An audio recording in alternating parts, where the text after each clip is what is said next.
I gotta, there's the pop, when I do this. Pop. And I could, I could set it where it didn't do that, but I think it's okay. Did that for a reason, so that I wouldn't accidentally... Why'd I do that? Oh, it's so I could, that the light was off on the camera, so I would, if I had to get up and go to the bathroom, I didn't have pants on or something, I would feel more confident that the camera... Hi, it's me, Scott. Hi. Camera seems a little hot. Just a bit. I seem a little slouchy.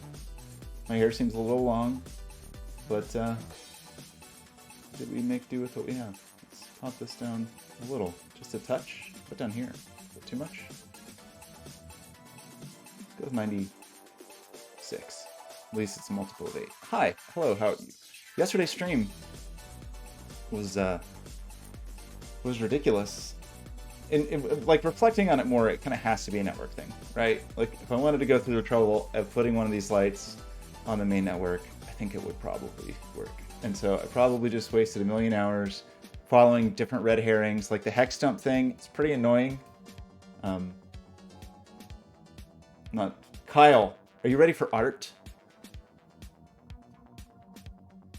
Yes, you are. Okay, here's the art. This actually is our art project. So we're gonna make this musical chair. So the idea, it's got this old chair. You sit in the chair, you spin, it plays music. There's no electronics visible. And I just want to think about the circuitry some today, I think. And so what I'm going to try to do, which I've never done, I don't think I'm going to try to design a circuit in Fusion, although that's definitely a thing you can do now. Pretty sure in this version that I have. No, Kyle, that is not art. That's called low art. And we are going to make, it's not really high art, we are going to make more like medium art, middle class art. So, what are we doing here? Let's restart Fusion 360. So as I have demonstrated on stream before, I'm not very good at Fusion 360. Is there anything I do on stream that I'm good at? What if I like actually, instead of just turning on the stream and then floundering through something that I don't know how to do, what if I like actually did something? Maybe I just don't know how to do anything. What song do I want it to play? TBD. So like, there's one end of the spectrum where it's just a generative song. It just generates music, and as you spin in one direction, it plays that song, and you can spin faster or slower, and it plays the song. Or you spin in the other direction, it plays the song backwards. That's definitely the absolute baseline. Maybe that's all I'll aim for this first version that is going to show in a few weeks. The next step up from there is that you get the user some agency, which I think would be good. But the thing I'm like torn on is, do you show controls? Because I feel like I want it, I'm kind of hung up on invisible technology. Kind of want it to not look like any technology is involved. So, I don't know, a little torn on that. So, but I don't have to decide yet. The thing we do need to decide on, obviously, is the wallpaper. The most important meal of the day, decision of the day.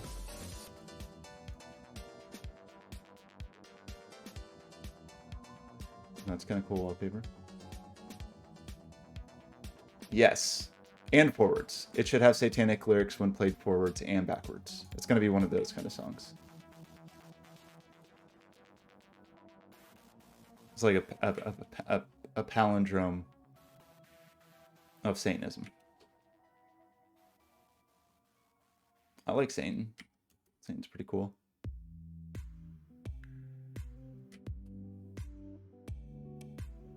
I feel like one of the most inspiring things in all of literature is at the beginning of Paradise Lost, when like Satan tells everybody, like,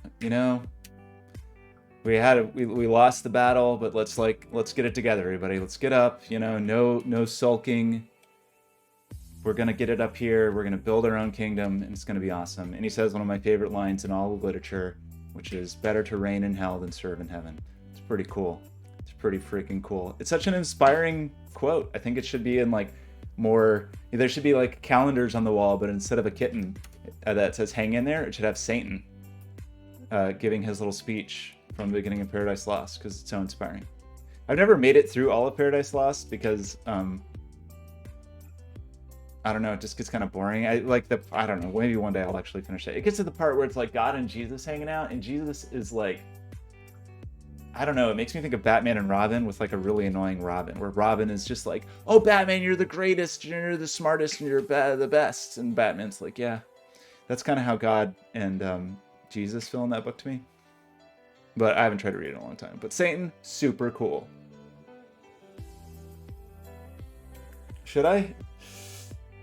Better to reign in hell than serve in heaven? Pretty cool. That's not the I mean, that's a cool line, but the sentiment is a little more like, I feel like it's actually good. Let's see. Let's find like Satan, speech, paradise, lost, book 1. Like, I feel like it's actually a really inspiring speech. I haven't read it in a long time, but it's like, so we can find his first speech.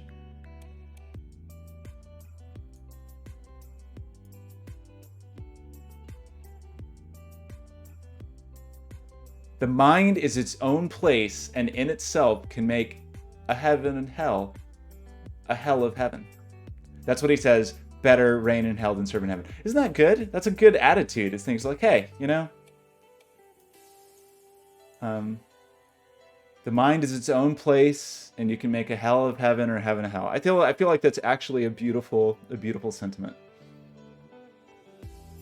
Just trying to find the full passage. Can I get the whole passage? It's very motivational. It's a good motivational speech. Like, it could almost be like a, you know, like in a football movie or something. It's like the coach. The coach is like, listen, everybody.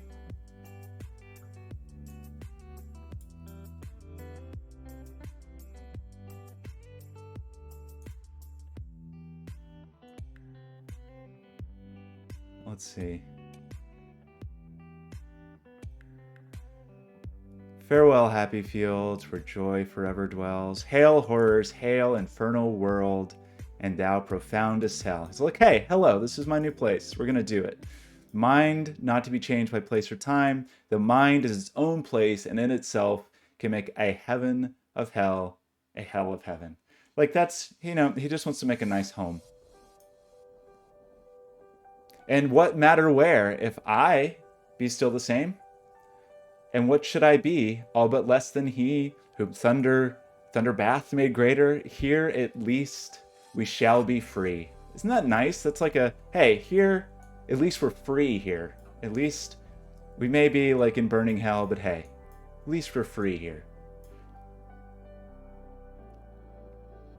And we may reign secure, you know, we're going to be safe here. We're going to do our own thing. We don't have to worry about that jerk. Yeah, better to reign in hell than serve in heaven. It's beautiful. It's such a beautiful sentiment.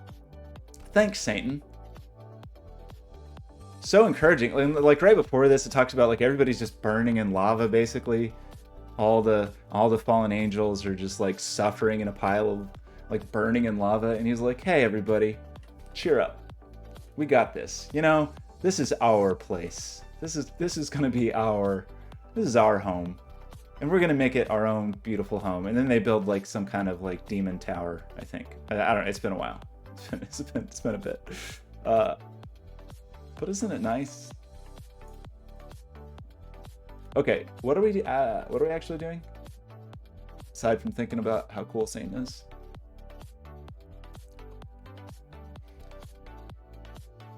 We got some wallpaper, so that's good. So yeah, this is what I was thinking. So I'm bad at Fusion, so this is going to be one of those streams, like most streams, where I just flounder through something that I don't really understand as a way to maybe potentially learn it. But here's what I'm thinking, right? So what I want actually is like, I don't know how to do this, but what I want, so there's all this stuff. So I know there's like a library.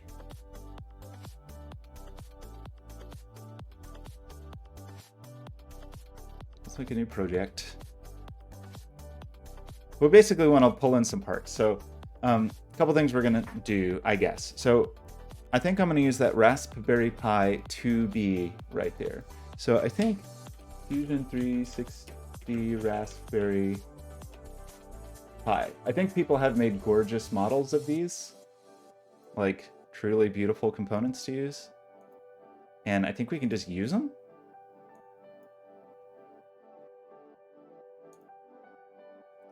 Okay, that's not actually the place. That's some dumb blog post about the thing. Is it this? So this is Raspberry Pi 2, actually, but I don't know that it matters that much. So gallery, because I think you can just download these things and use them. Raspberry Pi. There's a bunch of enclosures. I want the board. Like, yeah, this person. That's a look at that model. Beautiful. So that's a 3B. This is that's a 2. Because I just happen to have some spare 2s. No, wait, this is a 3B. This is a 2. My desk is covered in Raspberry Pis. That is a 2BV12. But I don't think, I think, like, is there any visible superficial difference? I guess between the 3B and the 2, like, as far as the layout of the board? I'm not sure that there is. Like, the 4 is totally different and dumb and has mini HDMI for some stupid reason, but which makes it harder to use. I don't know. I thought, like, Raspberry Pi. What are you people doing? So, what are we looking for? Yeah, a project, Raspberry Pi 2. Is there a Raspberry Pi 2 Model B? This. So the model is not as gorgeous as that other model. Let's see.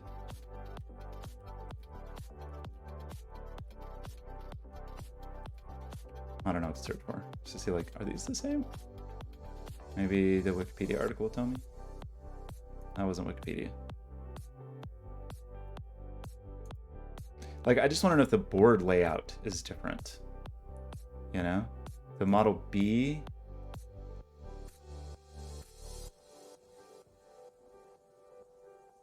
Like, the 4 is not cool. So that's a 1. So here's a location of connectors on a Pi 1B, 1.2, and a Raspberry Pi 2. And here it is on a 3. So what's the difference? And that's a 3 plus. But is there really any difference between these two? 40-pin GPIO, 2 USB, 2 USB. Like, this chip is positioned differently. Like, some of the chips are positioned differently, and those pens are a little different, but like, I don't think the layout's different. So I think I can actually just use that the beautiful one. We'll see. Maybe it'll turn out like the holes are slightly in the wrong place and it'll ruin my life, whatever. So like, here's a 3B and here's a 3D. Oh, look at that model. Look at that model. What a thing of beauty. So how can I open it?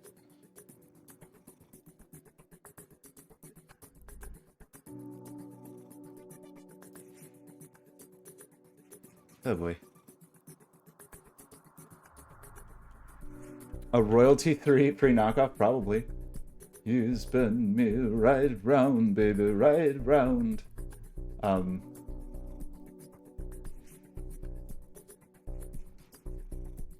There's probably a karaoke version. I'm gonna get a MIDI version.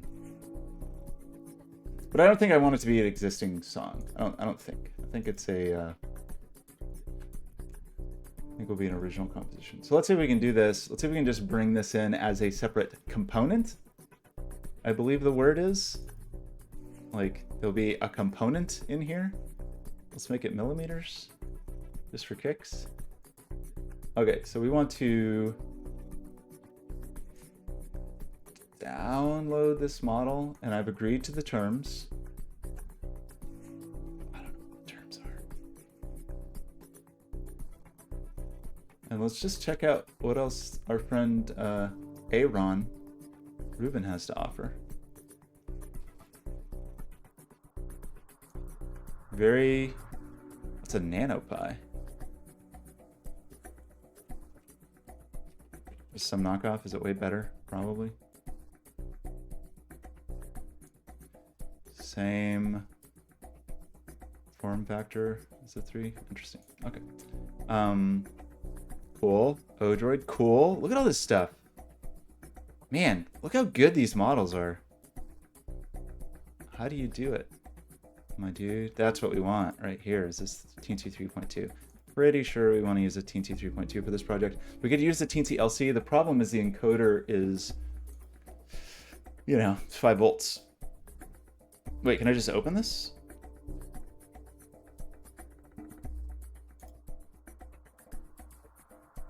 How come this one just let me open, but that other one...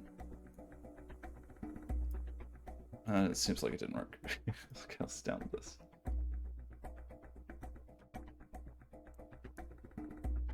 That's interesting. They're like 2 different kinds of file. An F3Z. One of them is an F3Z and one of them is an F3D. So can I just drag and drop this in here? Will something cool happen?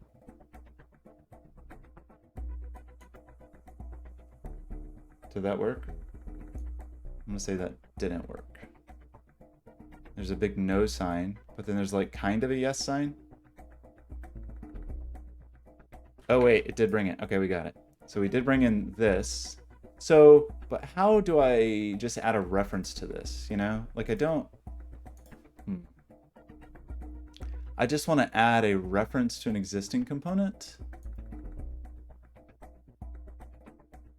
And there's a way to do that, right?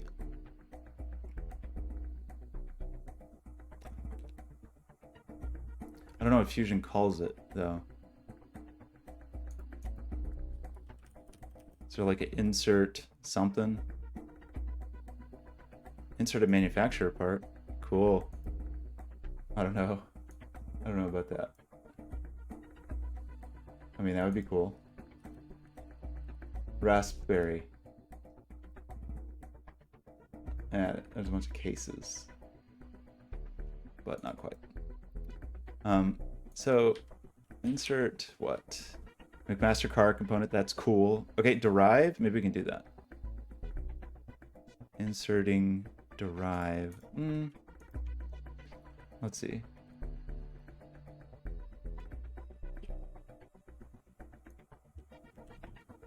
Because I don't really want to... I don't want that file in here, necessarily.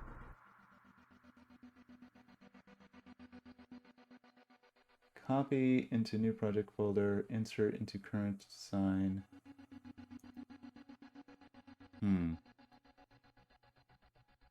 So maybe I actually need to like...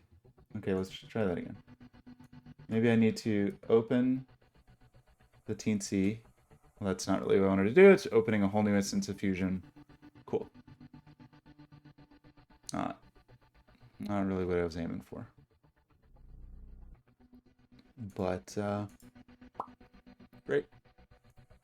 It does look like that's kind of a heavy model because it has so much detail, so maybe this is bad that I'm doing this. That's why I wonder if I can, like, get the reference to it and then be able to toggle it on and off. I'm positive there's a way to do that.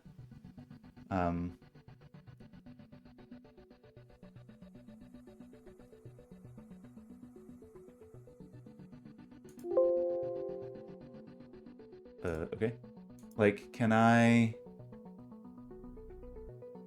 then just save this as a Teensy 3.2? Is that a thing I can do? And then can I like drop a reference to this file in here? Please save file before inserting components. Okay. This is the musical chair main board. And I'm gonna stick this puppy in here. Okay. That's maybe that's how you would do that.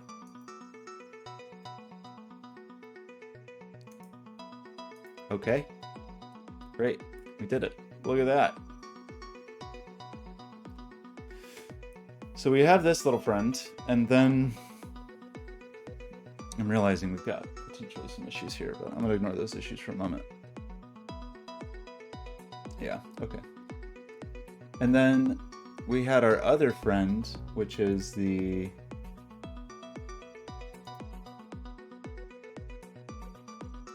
pie.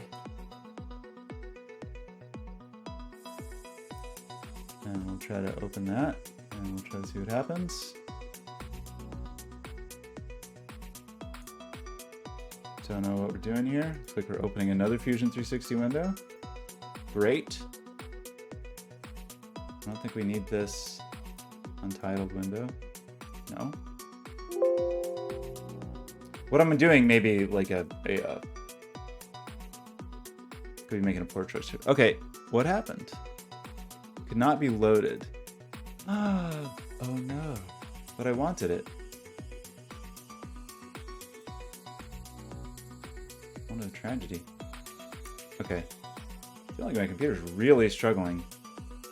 Is this model, is it because this model's that complex?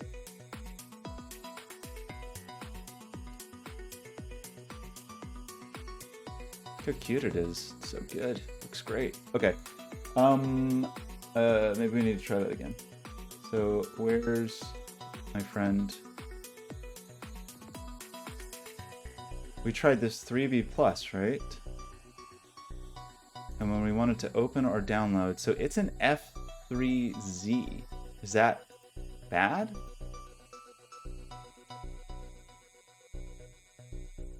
Got a little particle photon. So that's the company, that's the thing I was talking about yesterday, that little Spark chip. So maybe that does still exist, or maybe this was just sort of older. So I don't really understand the difference here. Like why an F3Z won't open?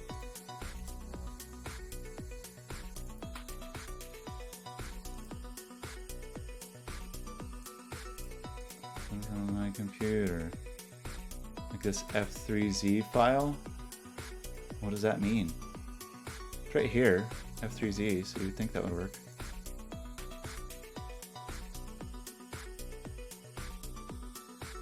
Upload.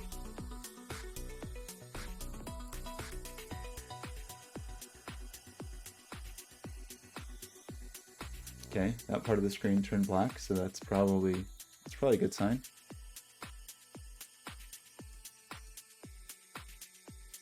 Did I accidentally close the window with the thing? I did, indeed.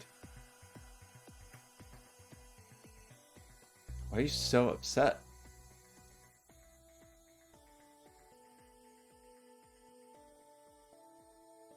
Maybe I've made a terrible mistake.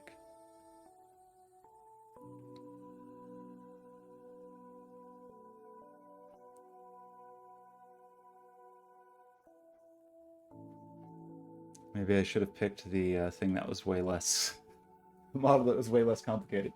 Okay, so anyway, here's what I'm thinking. I think we have this fellow lives there, and it's purely for the audio out, and I think we can use the onboard audio. The audio out on the original Pi was terrible. I think on the 2 is not as bad. I do have a 3 here if it needs to be a 3. I think we don't use a Pi 0, which is what I was originally going to use because it has no audio out. And I don't think you can even, like, give it audio out. Like, I don't even think, you know. Well, you can with I guess you can give it audio out over HDMI, right? But it doesn't have any, I don't think it has audio hardware other than that. I could be fully wrong on that. But I've got extra Pi 2s that I will never use for anything ever. And so using those seems wise, and they're tiny, and they shouldn't take too much power. And I think it'll be okay. Oh no! Well, I didn't want that to happen.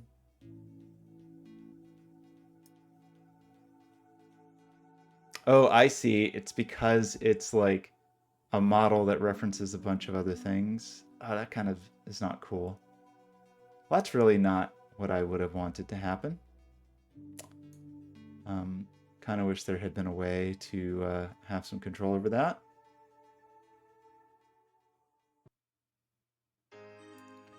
Well, What are we gonna do about this? I don't know the answer. Ignore it? Probably. The video is still a little hot.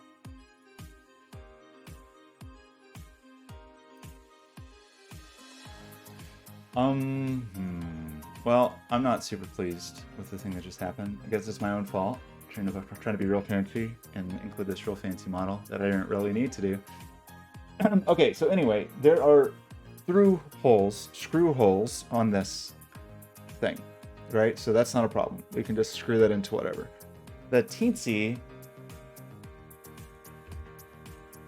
is actually slightly annoying in that regard. Is it annoying enough to make me consider using a different microcontroller? So I'm trying to think of, so the issue is I know I definitely want an encoder, one encoder plugged into whatever microcontroller I use, because that's how we're gonna know the chair is spinning. So that's like, yeah, we want that. But then the question is, do I want other inputs? And I think the answer may be yes. So the teensy is certainly a thing we could just use that. It's just like mounting a teensy would be a little more annoying. But maybe I would want a custom circuit board. Like I'm not gonna design and have a custom circuit board printed in whatever the couple weeks that I have. So I could just use this Arduino, and then the Arduino would have screw holes, and then it could plug into the Pi. It can't emulate MIDI, never mind. I think I want to keep it emulating MIDI, so that's no. So we're going to use a teensy. So we have these very cute little proto boards.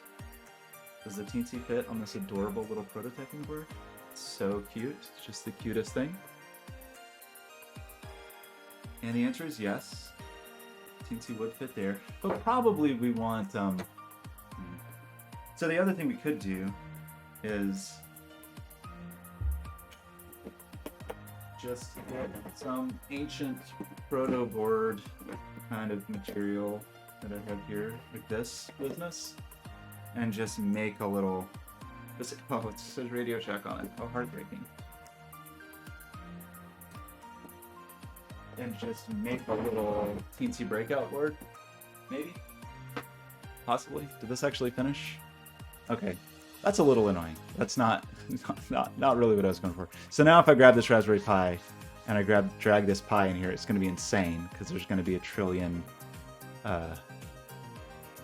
components on it. So really, I should just measure it and make my own thing, probably. Or just figure out the dimensions of this, because okay, teensy my little friend. I thought I had a board somewhere that was already wired for the encoder somewhere. So this is the teensy LC. So this is wrong. We can't use this without doing like voltage dividers or something. But you know, we could pretty easily make a little dude, and then the teensy would just sit on the little dude, and then we could make connectors. I have some crimping tools on the way. It does kind of annoy me that this is slightly off center, I must admit. Oh, actually it's different on this axis. So if we put it on this axis, it would fit. Yeah, so we could mount the teensy thusly on this cute little board. I guess we'd actually do it this way. And then not soldering directly, but we'd just solder some female pins, and we could plug the teensy into this. Kind of nice to sand this off. We've really made Fusion angry. And then this would just sit next to the Pi. It would plug in via tiny USB micro cable. This is the shortest one I found, which is like 2 feet, something like 2 feet, or 18 inches. It's like 2 feet. But I could probably find a 6-inch one, right? So then we'd have a tiny cable there, and then the power, I think the Pi can power it all. Like, I think the Pi will not be too upset about driving the encoder. If it was, we could figure out, I guess, another way to try to, like, another powering strategy, but I think it'll be okay. I don't think the encoder's will be a problem current-wise. And then powering the teensy is no big deal, of course. Yeah, this like this. Oh yeah, we have the desk cam. Is the desk cam turned off? There's my arm. So this, we'll just look at this not very exciting thing. Let me show you this thing that's not exciting. Here's the thing from last night from my fever dream. We're not going to talk about that. We're going to set that over here. So yeah, we would just get some female headers with whatever that is. That like, I don't even know what that is. It's some, whatever it is, 0.1 inch pitch, whatever the thing is. By the end of the stream, Kyle, I like the way you think. Goal-oriented, focused. The answer is no. The answer is I don't have that. This is so slow. This is probably a mistake. I think it's cool, but like trying to get the actual, I think it's just gonna be slow because all of these are modeled. Like every tiny component on this is modeled. I guess it's easy enough to toggle on and off, but it is a little annoying. I mean, it's pretty cool. It's actually pretty cool. So we would try to make this thing. I guess I could try to model it. I don't think we really need to. So I get what I was really thinking of at the core of this was just like, oh, if I was going to make a little mounting plate for this and 3D print it, what would that look like? So it would actually be pretty simple. If I really thought I could get everything onto this board. Can we focus? Can you focus? You can do it? Yeah. It just depends on what, you know, I've got some JST connectors on the way and there would be like 4 pins. That is true. My goal for this stream is to have stream to stream. Binary, how are you?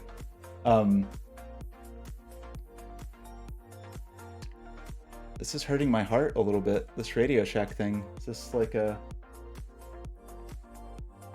Is this a rare and valuable object now? We'll just never see it again. The thing I don't like about these boards, actually, so I think I'm about to convince myself that I don't want to use this board and that I should buy something. Because I really don't like, I don't know, I guess I'm spoiled by breadboards. I don't like having to like solder little legs or little jumpers when you have just, what, perf board? Is that what we would call this? Just perf board? I feel like that just gets sloppy versus if you have essentially like a little breadboard, a proto board that is already wired like a breadboard. Breadboard, proto board. Like these, no, not like those. I'm not making this up. They exist. They're real. Kind of like these.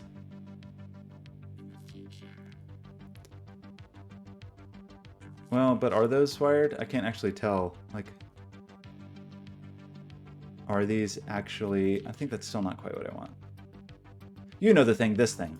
These things, like this. Actually, this little one right here is basically perfect. So you buy this set for 20 bucks and get all of these. These are like...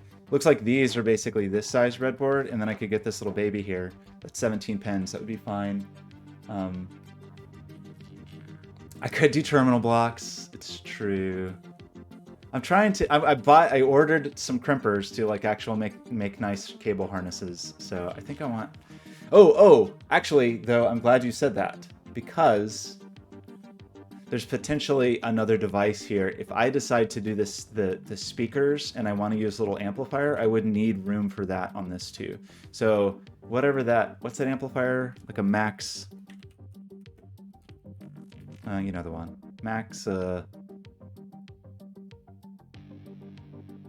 maybe these. There's the one that Adafruit has.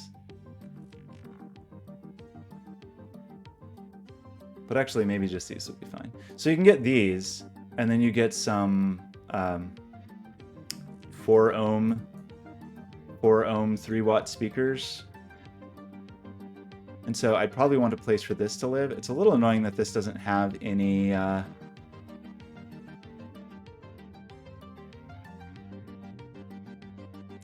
mean, I guess depending on the distance for these, this could also just slot into the little proto board. So actually, given that, if I did have to stick this somewhere, this you would probably want the screw terminals, right? Like to plug into the speakers. So you get little screw terminals for the speakers. But for any other circuitry, I think I would prefer to have, you know, an actual cable harness. I just want to get into that habit. But I may just use like some Bluetooth speakers. I don't know yet. Which I guess the fact that I don't know means I'm sort of not quite prepared for this stage. I kind of want this set. I wish the set came with more than one mini, because I think the mini one's adorable. But let's just say use these other ones. So these are, yeah, they're basically breadboards, or like breadboard layouts. So you can have your power run along, you have power rails at the end, and then all these are wired together. So it really makes it easier, I think, to do what I want to do. I mean, part of that is contingent on like, oh yeah, it means like your pins need to match 1-for-1, which on a Teensy is not that hard. You know, on an Arduino, you have to care about what pins you use for an encoder, for example. On a Teensy, it's, I think all the digital pins are interrupt capable, so you can kind of do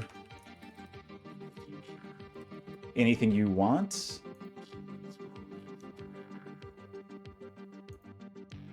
Like all digital pins have interrupt capability, so you can use any pins you want, basically. So it's not as important. Like an Arduino, you'd have to be really careful, where it's like, oh, this gotta wire this here, and I gotta wire this over there, and whatever. With this, it's a little easier. Although, actually, there is one caveat to that, because of course I'd want to power. So two of the pins would need to be power. So that is a little annoying. How would you deal with that easily with this kind of setup? I mean, you'd still have to have little jumpery wires, I guess, which would not be too different than what would be going on the proto board. I feel like I've seen these, though, that have not, where it's not fully wired together on the back. So in other words, there are little breaks, where it's just like pairs. Am I making that up?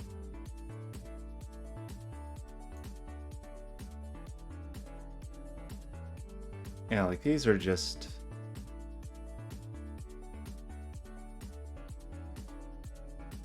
That's not quite the thing. Those are actual breadboards.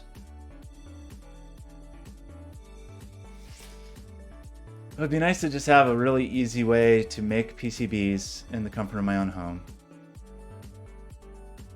I could mill them. I could do. I could get some harsh chemicals and etch, I guess.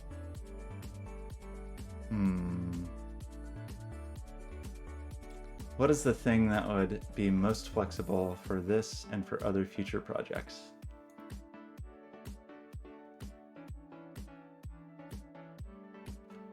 What do you even call those? Breadboard PCB?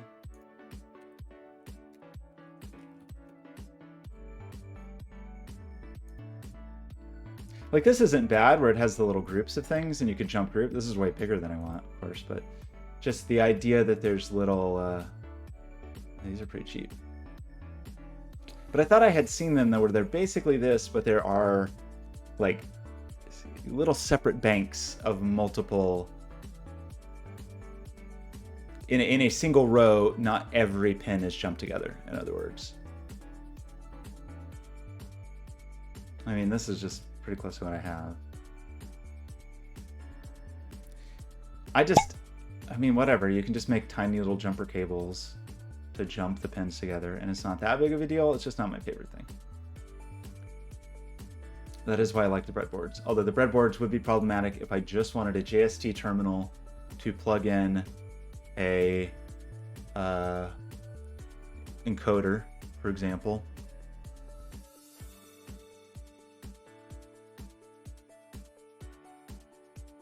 Sure is nice to have a custom PCB for that. Osh Park is in Lake Oswego, so they're basically here, but they're just slow, sadly. I could order from China and have everything like built and sent probably faster than Osh Park, which is a few miles from me. But, you know. Yeah, 9 to 12 days. Like on a long-term project, like months-long project, that's totally fine. That's not that big of a deal. On a project where, oh, they do have Super Swift, 4 to 5 days. 3 copies for $10 per square inch. It's costly. So this would also cost way more, but I feel like I could get it from China faster and cheaper, which is pretty wild. But I mean, I guess that's how it works, right?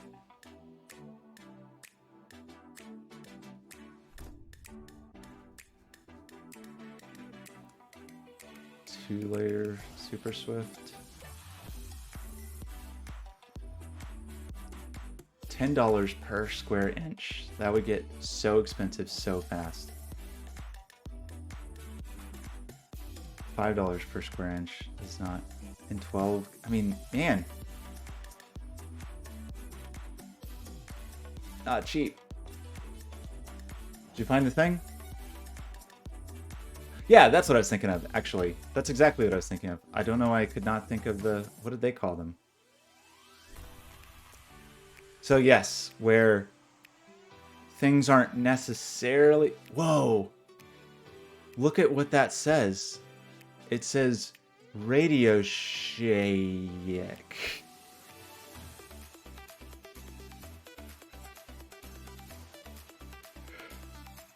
Strip, okay. Look at these Radio Shacks. I kind of love that. Do I need some Radio Shacks? I do really like these. But I also just already have this in my hand. The problem is I really need to decide what I want to do, I guess. It's like an actual real issue here is if I want some inputs, I need to design pretty quickly. I think the show is in 3 weeks-ish. So it's like, what do I want you to be able to do on this chair? Adding some more buttons is trivial. Because in fact, you really can get a one-wire setup for buttons because they can all share. You just run power to them all. And then they can all have, these can already have pull-up resistors, and then you can just ground them whenever you ground those. So you can have like 1 pin per button, which is nice. I mean, of course, you know, whatever power runs out, that you need some harness to split the power. An eject button would be good. I would like an eject button. So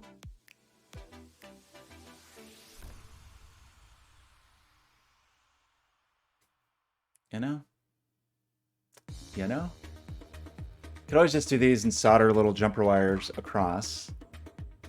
The thing I like about this is it's like a very predictable product. You know, like I could just measure this and say like, this is the thing I'm going to use for the rest of my entire life. And then I can just have it in CAD and then I can incorporate it into whatever thing forever. Like kind of the same thing with the mini ones. The mini ones are cool. I do like the minis. So 20 bucks. I want more. I like the minis more, I think. Is this the same company? It is. I feel like that's, I mean, maybe I'm insane. That feels slightly expensive to me. Like, you can get 12 full solderless breadboards for 12, like basically $1 each. So why would only 6 of these, when it's just the PCBs, I mean, why would a PCB be cheaper than 12? Am I crazy? Is that not unreasonable? Should a PCB be more expensive? It doesn't feel like it should be. It's like PCBs are real cheap. And you don't have like all the plastic. I mean, maybe, I guess maybe those are just really, truly cheap, truly terrible breadboards. And then I guess that would explain it. These are pretty cute. Look at these little guys. And they're snappable. You only get a 2-pack, so it's kind of like getting 8. I don't know. This is a 3-pack. No, it's a 4-pack for $15.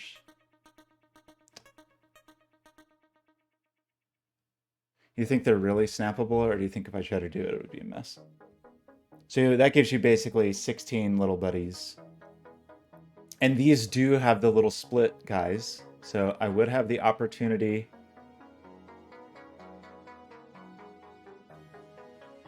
Do I actually like the split, though? How do I feel about it? So what's the span of a teensy? The teensy goes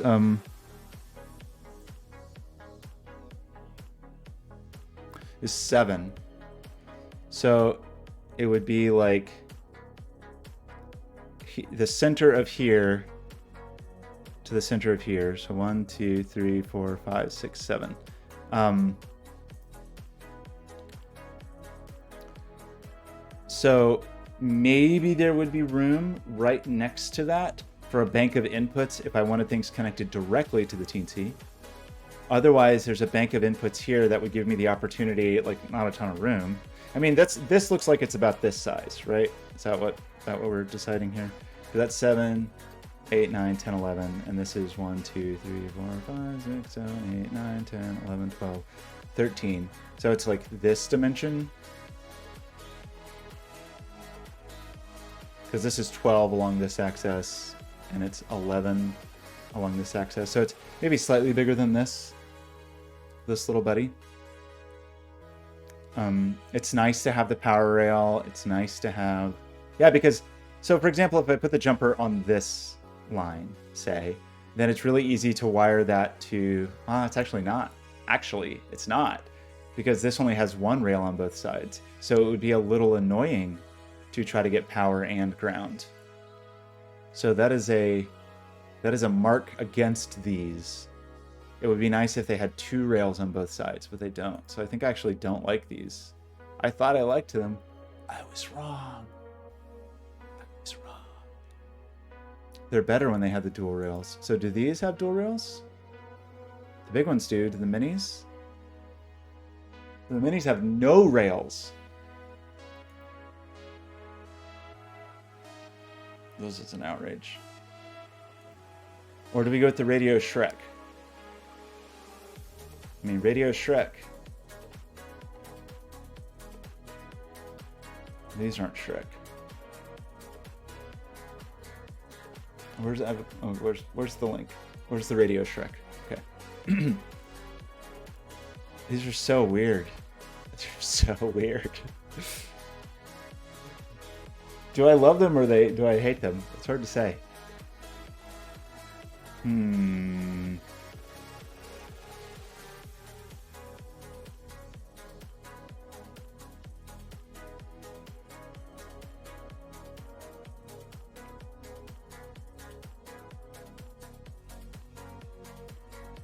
I mean, there's of course no question that I could just do the exact same thing that I do on a breadboard.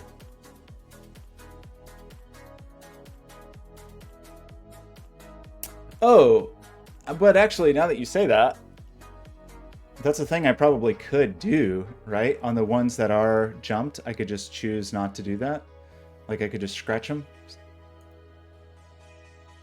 Or yeah, like Exacto and break the...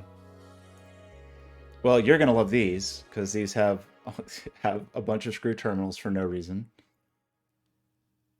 So, I mean, I could do that, huh? Well, wait, these, yeah. So I could probably just scratch these, right? Is that a bad idea or a good idea? Do I like this idea or do I hate it?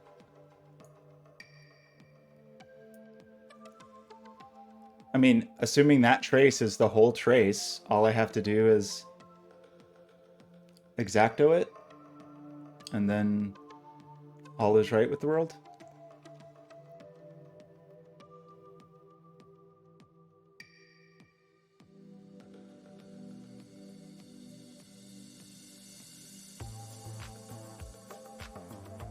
That's not a bad, I'm kind of into that.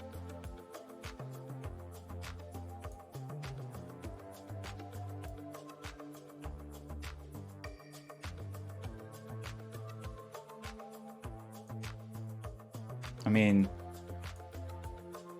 yellow circuit boards. That's cool. Obviously I want yellow circuit boards. Like that's a given.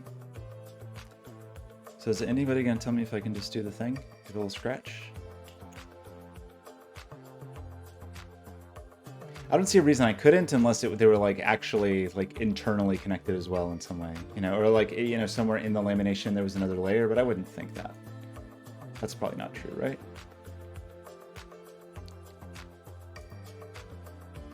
Where's the life is yours? Where's the electrician? Sina?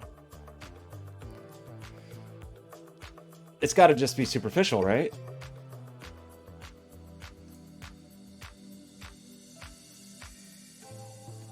This guy's very pleased. Karen, also very pleased.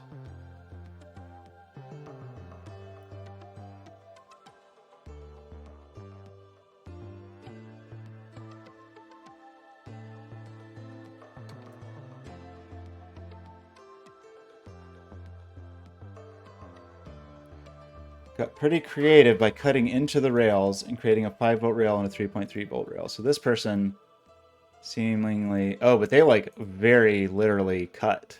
Like, look at this. They literally cut a hole to have two different voltages, I guess. Well, that's pretty funny. But not bad. That's not bad.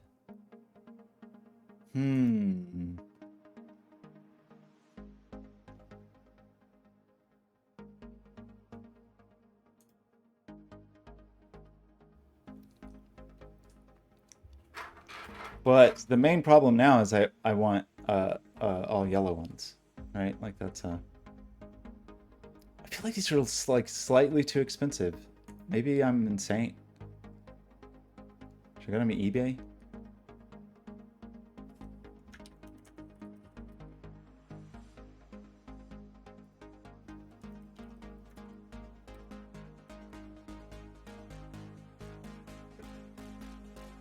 Prototyping.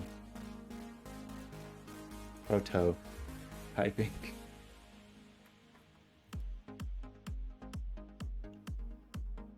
$9.99 for a 5-pack. But the problem is that's not yellow, obviously.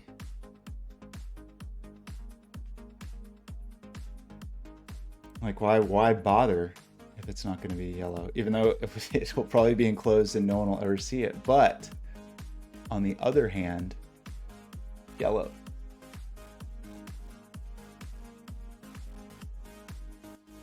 Yeah, I don't like I don't want to have to default to scratching, right? I want to have to be like where you have to scratch everything. I'm not into that. But if I just had to occasionally scratch a trace here and there,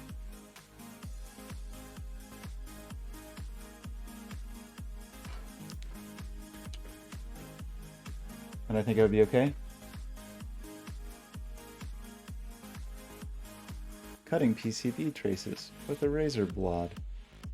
I mean, they should be easy, right? It's all superficial. It's all on top. The cupper's right on top. I just cut through it and then they don't talk anymore, right? That's the whole business.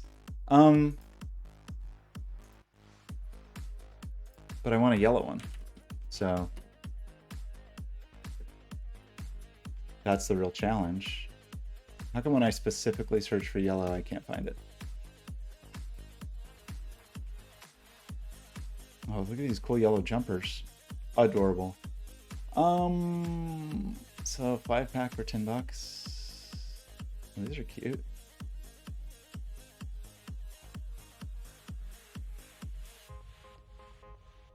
Okay, we decided we definitely don't like these. I think I like the breadboard style more.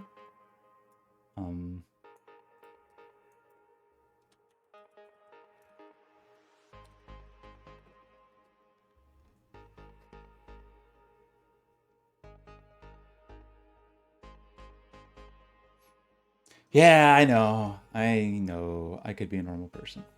It's true. I just want, I'm trying to, I had this kind of realization yesterday, maybe it was 2 days ago, that so many projects that I do are like, I kind of build in isolation, where it's like, okay, I'm going to build this project. And a lot of it's because there's just like, you know, I'll go a long time without a physical project and I'll do a bunch of screen based or whatever.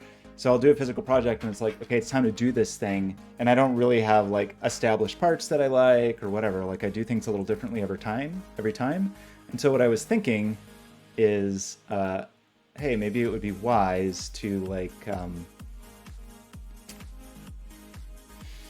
try to make my workflow a little more consistent in some ways, so that I would just have like a set of parts that I like, where it's like, hey, I like these screws, I'm going to use these screws on every project. Or I like, you know, whatever. I like these particular kind of breadboard style prototyping boards. I'm going to use those on every project, and then I can have a CAD model for them and whatever, and it'll just be easy to, you know, it's not like a design from scratch project every time. Speaking of, are these M3? Are those M2? What size screw holes are in a Pi? Good question. Or M2.5?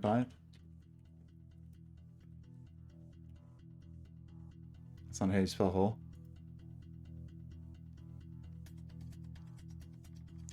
M2.5. M2.5.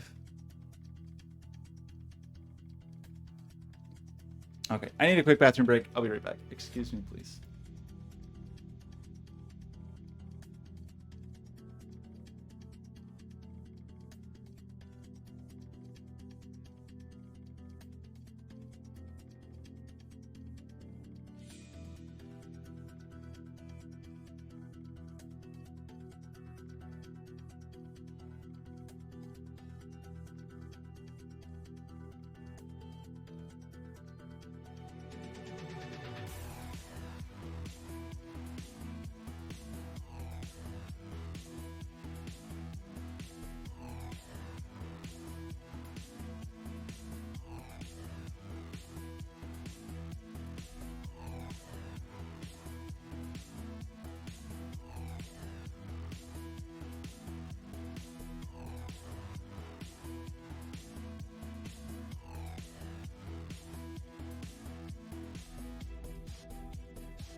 Hello, it's me. Push my hand.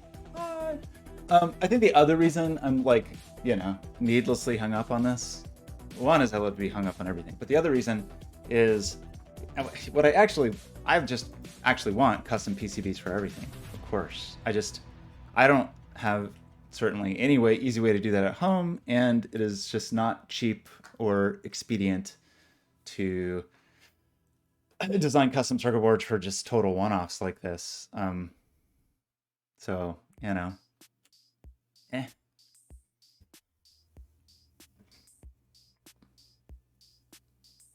But these are cute. I really want more yellow ones. I love the yellow ones. Let's go look at the Electro Cookie store.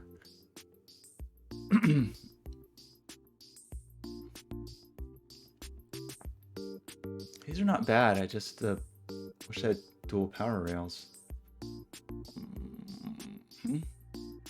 This pack is interesting. This pack is interesting, but it's pretty weird when you look at it because if you split these, you don't get the dual power rails, which is pretty weird. So this isn't really like, I guess this is good for if you have two kind of like, whatever, teensy-ish sorts of things, but it's pretty weird. I do like these. I do like that it comes with those for no reason. And then we can take Binary C's advice and just use screw terminals for everything.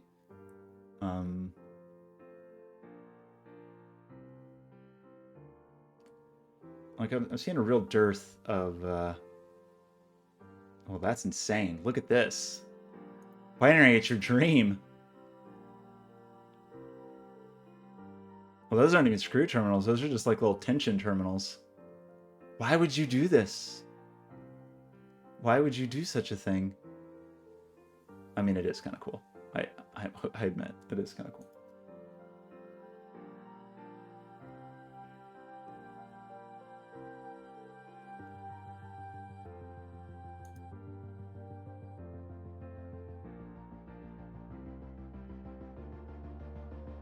There's a little ESP32 breakout.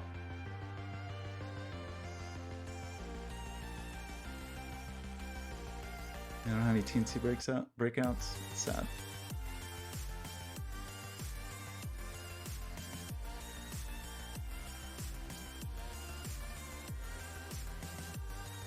Look how cute these are. They're so tiny.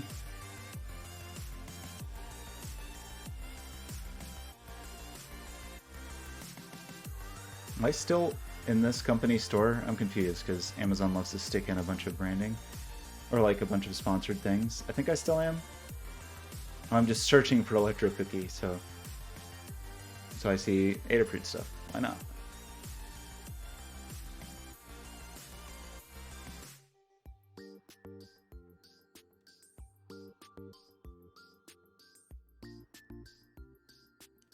Okay, here's what I'm gonna say.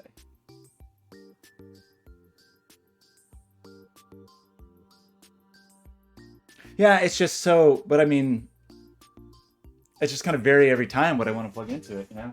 Like the last, I don't have one of the last ones. I should have gotten it. Maybe I have it somewhere actually. Like this was one of the, or a recent-ish one.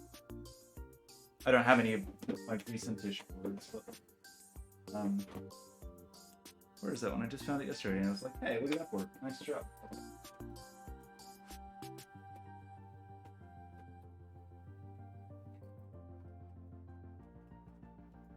You know, like this was for a custom job. But that's true. Okay, I see what you're saying. Like I could design my own general purpose one.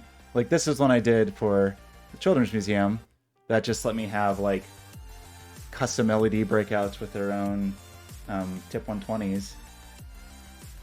I think this one was Osh Park. Look how cute it is. It's this nice kind of purpley color. Pay extra and get yellow, I think. But I don't know. Osh Park's just kind of slow. I mean, whatever. Maybe I'll design it and send it to China and get a custom breakout. I mean, or I have old things like this that I've done that are just whatever ridiculous little. I think this was like my little @tiny programmer. But then the back, ooh. I mean, whatever. That's a reasonably nice job. That's too much solder because I was just using the solder to bridge, so there's lots of blobs. I guess I do have some wires in there that I was using. I don't know. It's kind of cute. Look at this cute little guy.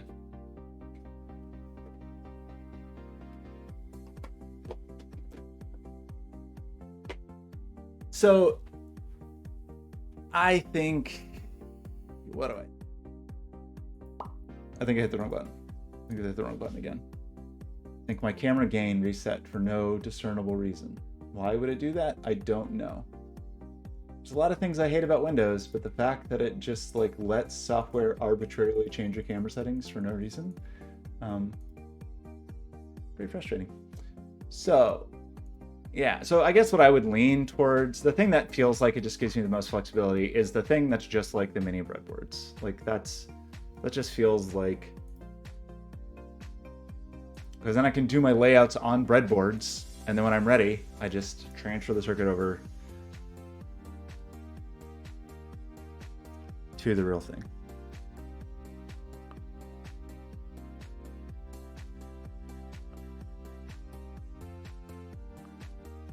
And then I can just make a little mount, like some 3D printed mount, and it'll have this on one side, and next to that will be the Pi. And on this, at a minimum, will be the teensy, and then some sort of hookup for the encoder. And actually, another reason I want to kind of like, yeah, the 2 rails is definitely a must. The other reason I want to formalize the way I make things a little more is so that it's easier to like reuse parts or swap parts in and out of projects. So for example, like if I build this whole thing and get it all set up, like, and I have just some sort of like way I socket a teensy, I can pull that teensy out and use it somewhere else. And then if I'm ever going to show it again, I can stick the teensy back in, versus, you know, if I have some, whatever, just some arbitrary total one-off. So I guess I'm trying to get away from total one-offs. I don't know that I could do a totally perfect generic breakout, but I could get something in that realm, I guess. Especially if I just ordered a ton from China. Like I could just have a bunch of PCBs. But then they wouldn't have exposed copper traces, so they wouldn't be as obvious to cut. So I am just leaning towards I just feel like these should be cheaper. Am I crazy? Like, I don't feel like these should be more than $1 each.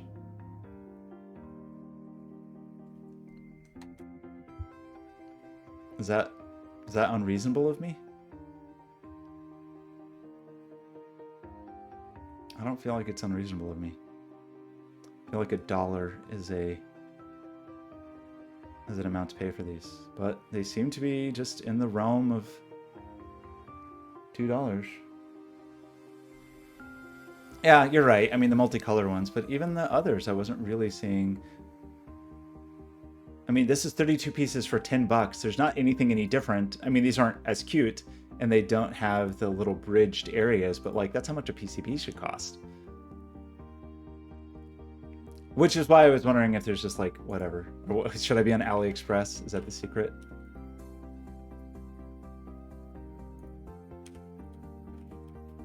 How many things can you pop up all at once, AliExpress?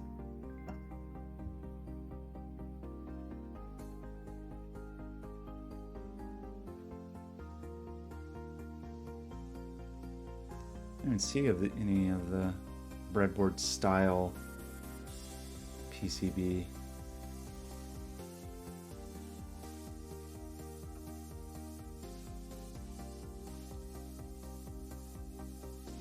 This one. Right? 79 cents each. Oh, but these aren't bridged. So which is weird, because that says breadboard.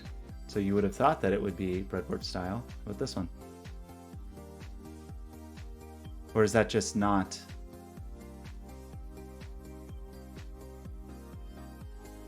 Are they not? Are they just not showing the back? What's my issue here?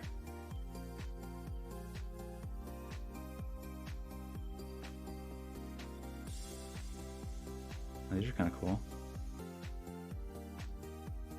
Double-sized.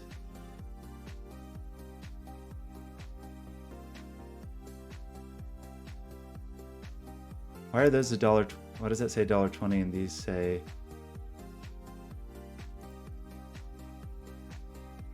Yellow ones. But I'm confused though. Like it doesn't. Oh, it does. Okay, here's the. So those are, but I just, are those like exposed copper traces on the back that I can easily cut if I want to?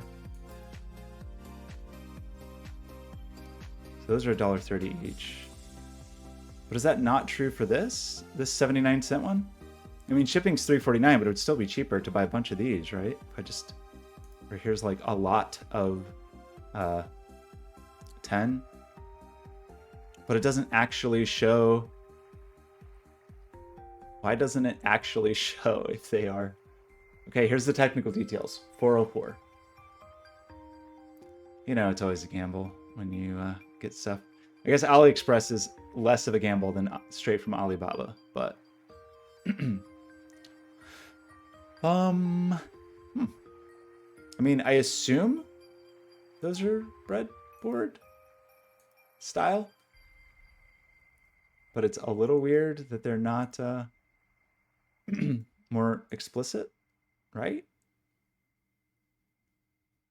So what did I search for? Breadboard, PCB, universal, printed circuit board for Arduino. It has to be, right? Oh, here's the bummer. Never mind. That's the catch. That's the heartbreak. No shipping till November. That's gonna be, yeah.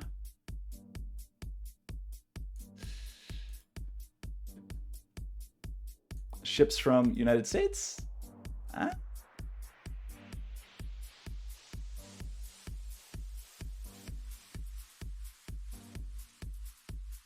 It's fun to, this is a good stream, right? Shopping on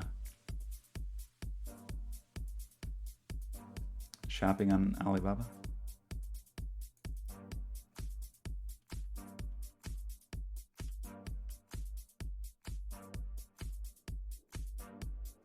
PCB, breadboard, Snapple. I mean, I'm not the only person looking for these.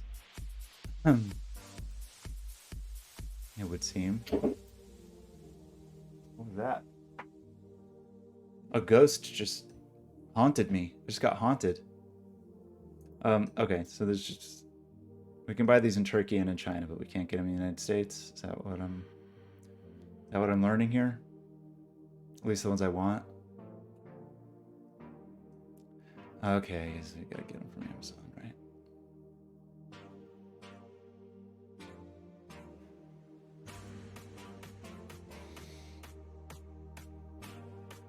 Do you think that's... Is that the secret, Kyle? You don't think I could just play some soothing music? Some soothing, beautiful, anti-ghost melodies? Okay, forget Alibaba. Forget it. So I could order 1 million of them from China. They would just take all of eternity to get here. So...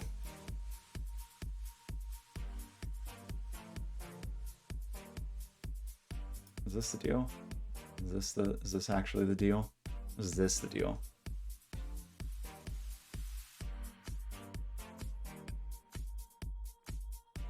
I don't know. I'm not really into any of these as a deal. I know the Radio Shake ones. I know those are there's definitely an appeal there. I will admit it. Or do I just go with my authentic? This is the real deal, man. This is a... Can't get these anymore. Or can you? I don't even know. Didn't Verizon buy Radio Shack or by the name or something? Oh, Radio Shark.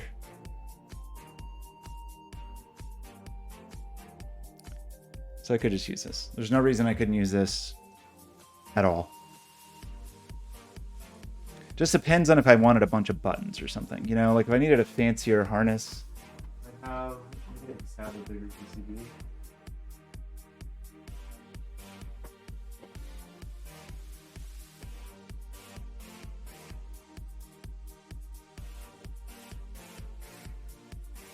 I do have this cool, needlessly circular one. That's cool. Look at this one. It's a circle for some reason.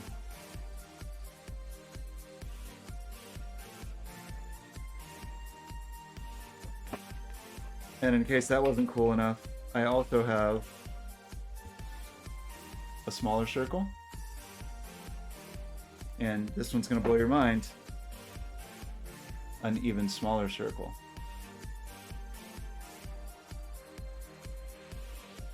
Very cool.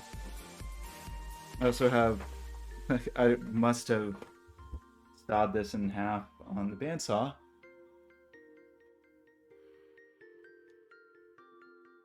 So it's just a hack.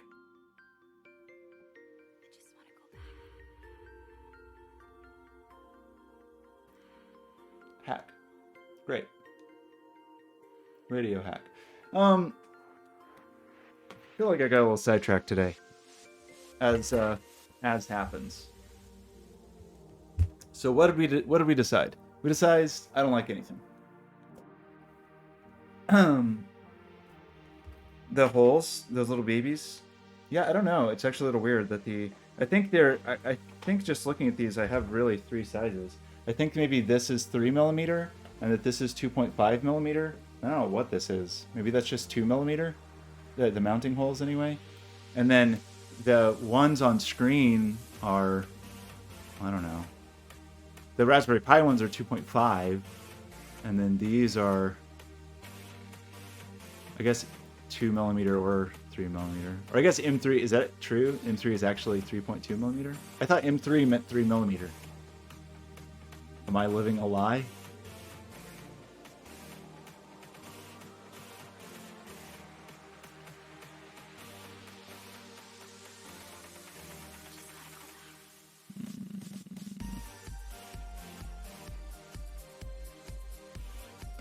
I wonder what there are in the realm of... I mean, I know people make just little teensy breakout boards. You know, that just expose... Because there's additional pins on the bottom and stuff. I guess that's the main thing that these really do. This is a big fancy board.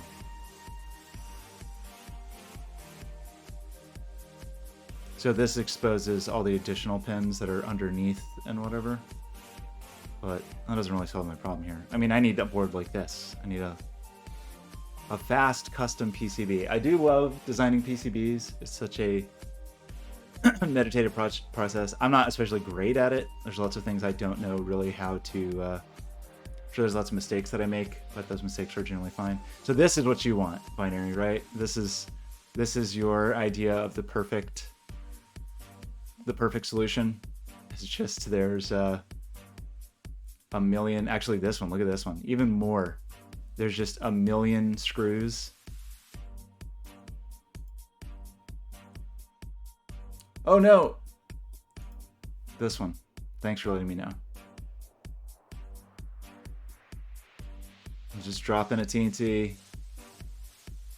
Have a million. Like this guy, TNT 3.2.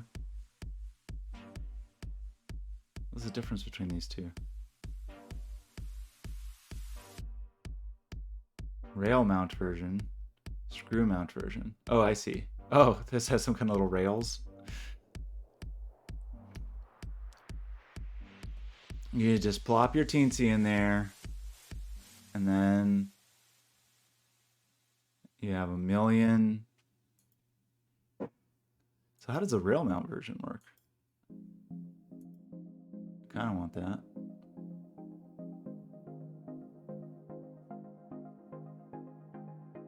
What kind of rails? Oh, like literally like snaps into... That's cool. Okay, what are we actually doing? I don't even know. We've streamed for over an hour now and have accomplished nothing but looking at the internet. So, if we were in theory going to actually try to accomplish something. See, the nice thing about those...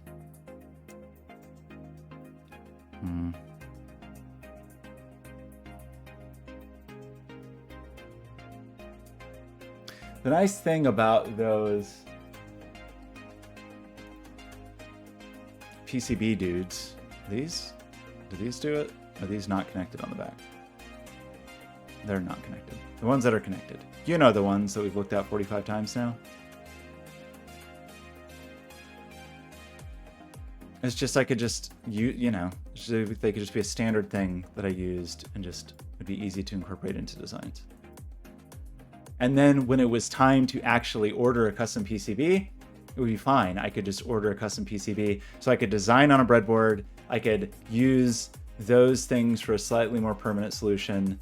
And then if I wanted to get a custom breadboard, I could just have it printed at that size and it would still fit in the same place. So I think that's my jam. I mean, there's things that would obviously have to change going from one to the next. But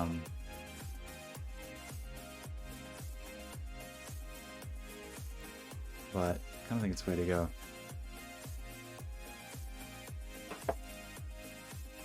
So what are the dimensions of these fellows?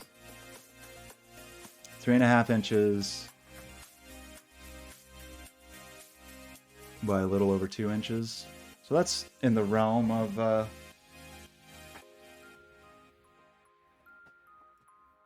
credit card size, right?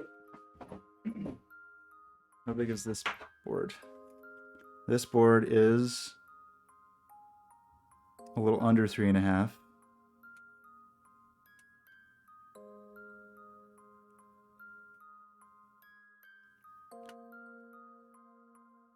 And a little over 2. So it's a little longer than this because it has those little wings on the side, but it's approximately this size. So it'd be pretty easy to like design here, adapt to that. It's the exact same layout, right? There's like 5 pins and then 2 rails. And so, yeah. I think I like it. Kind of weird that it has the separate M3 and M2. Sort of annoying that the Pi is M2.5. Be nice if there was I guess it doesn't matter, whatever. If I just use M2 screws with washers, they can be M3 screws, right? Everything will be fine. Okay, so if we do that, then we have plenty of room to add other nonsense. Really am, so the only thing I'm just a little curious about is the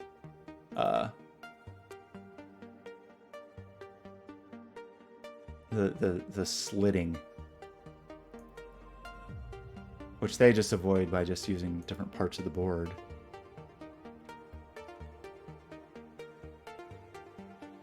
You really don't get that much room, I guess, is kind of a problem. Like, you know, we could avoid this wire mess. That's not a bad looking circuit on a low proto board. Good job, person. I want to see the back of this board. Like, I wonder how they did all of their, how they jumped everything together. Looks pretty good. Show me the back, T. It's not a bad looking board.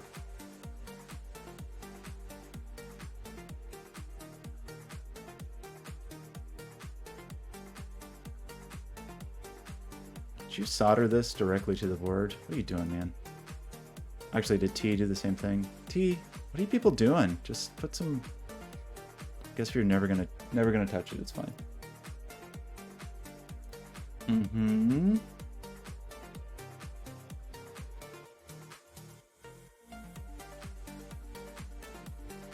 I just am looking at pictures on Amazon now. That's what this stream is. Welcome! I just want to see everybody's cool pictures. I just want to see more. I think it is funny.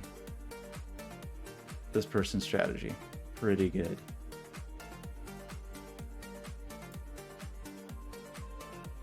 That is true. You can always do that. Run a couple of cables on the inside. So you would still have, I guess... Well, how would that work out, actually? Like, that's essentially taking out 2 out of the middle. So it is, yeah, it's like 2 pins out of the middle. So that is a little lame with just the width of a teensy. You really only end up with like 2 usable, but that's okay.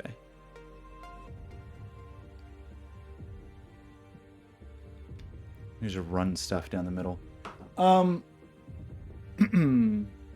Okay. So the short answer is that I didn't decide anything at all.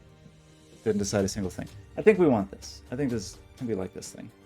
Does it give us more reasonable dimensions, like distance to the holes? Yeah. Doesn't tell us the radius or the edges, but I think that's okay. I could probably try to design this. I'd probably do a bad job.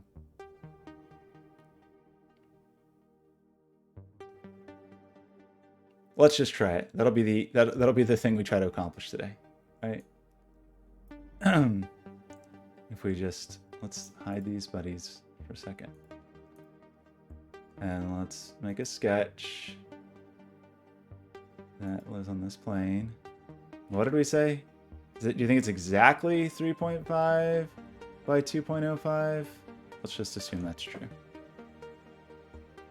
I'm gonna try my incredible fusion skills. I don't know why I'm showing my wrist here, but there it is for you to enjoy.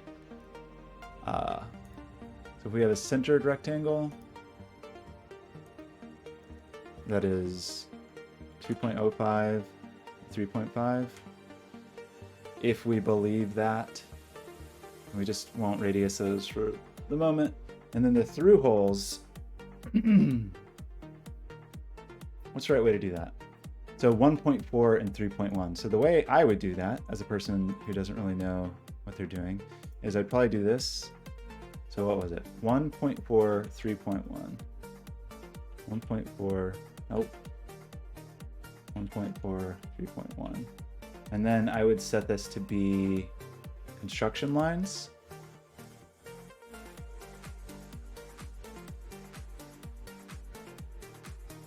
And I wasn't actually finished with that sketch, so that's great. Ooh, don't do that. And then I want to add some holes. And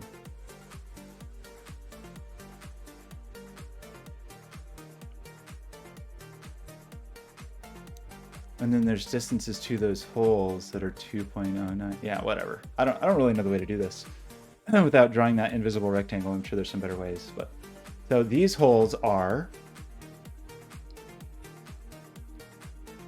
2.2 millimeter. That's the diameter, right? Pretty sure that's the diameter.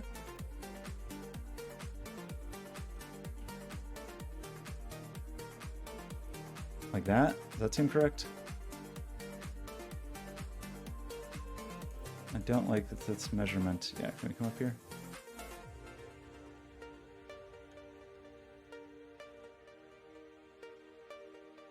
I thought we said to be, is that another different document? It said to be in millimeters.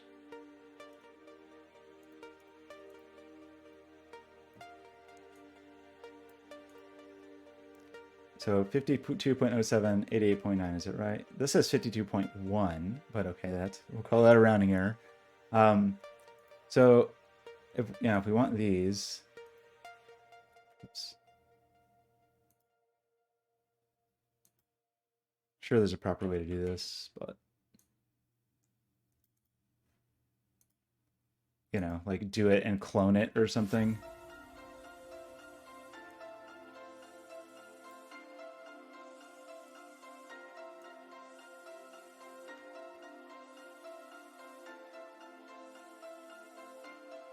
And then as far as the distance between these two, probably just have like a construction line segment or something that sets this distance. So from here to here is this 2.9 inches, and it's just centered. So what do you think the way to do that is? Do I want just a line segment? But the thing is, I want it to be centered. So is there a like centered line the way there is? I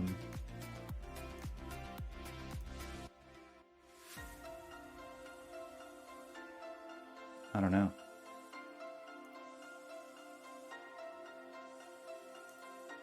If I just did this,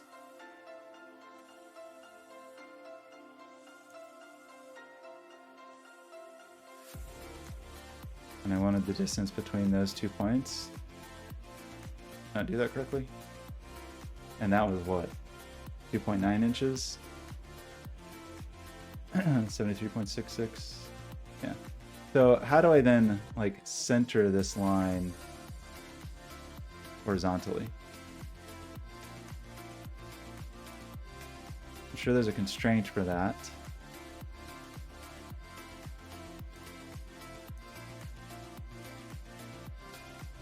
Like, can I do a midpoint? Okay, maybe that worked.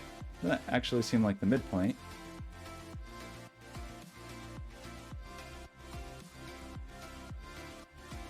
I have too many things here. I don't know how to do this. What a mess.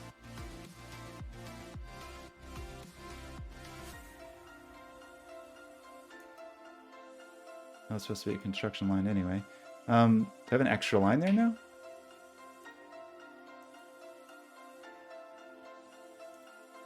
What is this? I think I accidentally had an extra weird little line.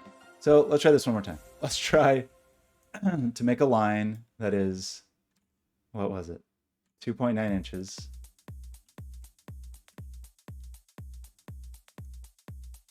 But I accidentally have a weird little dude there. Okay. So we have this. We have a line. It's a construction line. I want to center this line in here. This line. I don't know why it's orange. Center a midpoint. Okay. That sort of seemed like it worked. So now that's the distance of those two. Well, I also could have just drawn a box or something. I mean, yeah, or two lines that were, yeah. I mean, there's a million of ways, millions of ways I could have done this that probably would have been correct, or like more correct than what I just did. Kind of don't want to see the,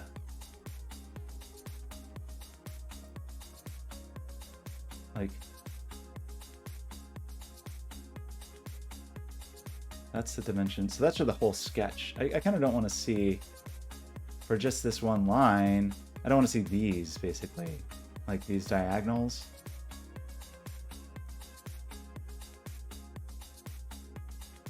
Yeah, anyway, I guess I could add a center line and constraint there. So then if we wanted these two holes, which are the 3.2 millimeter holes, and again, I'm so sure there's a real way to do this, 3.2 millimeters, but we'll just try this, 3.2 millimeter holes.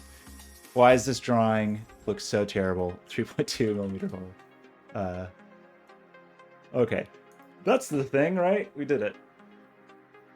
We did it. So this radius out here doesn't really matter because we just guess. It's true. Once I leave Sketchview, no one will know that this was a nightmare. You're right. I guess that is a question. Do I fillet these now or do I fillet them later?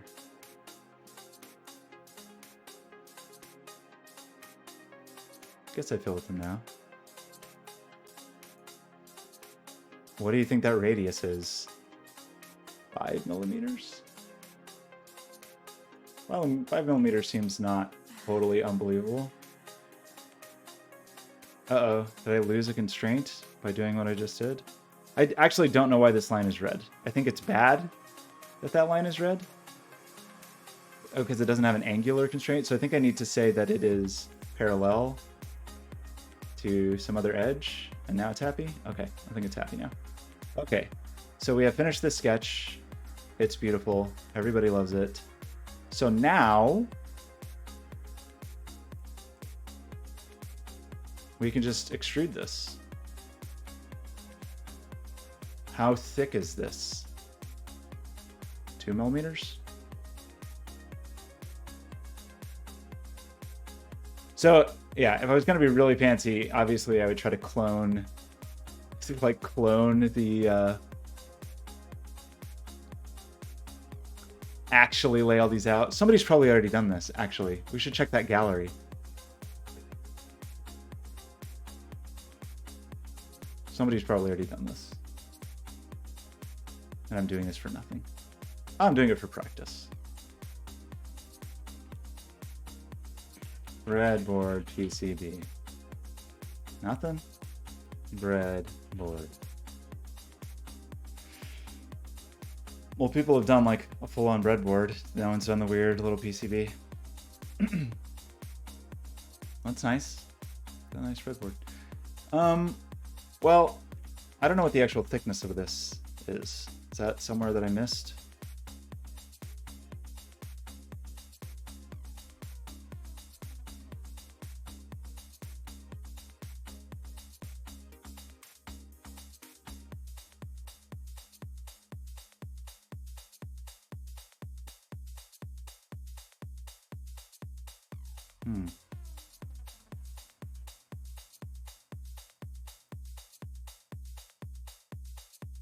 Through hole diameter.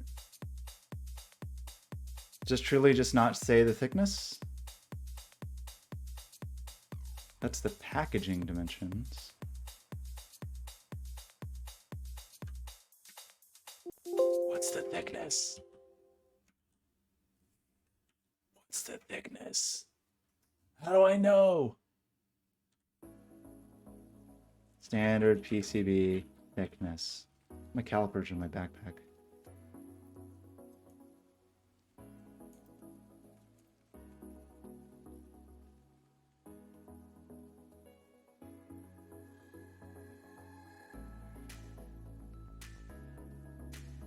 Many contract manufacturers may say that the standard is 1.57 millimeter. Okay.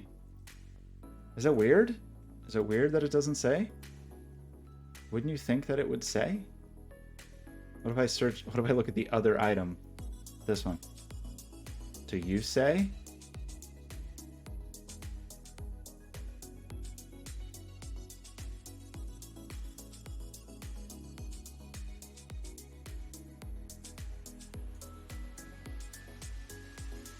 Doesn't it seem weird to not say how thick it is?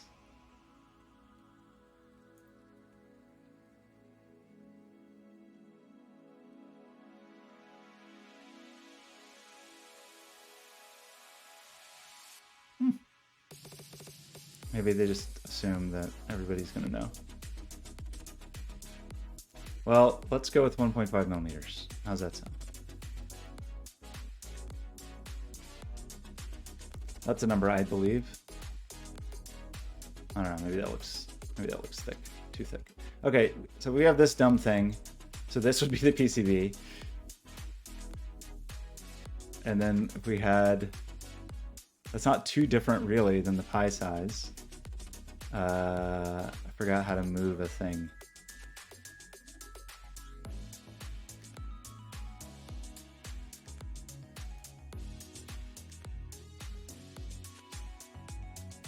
I mean, actually, it's quite close to the pie size. Turns out, which is kind of nice.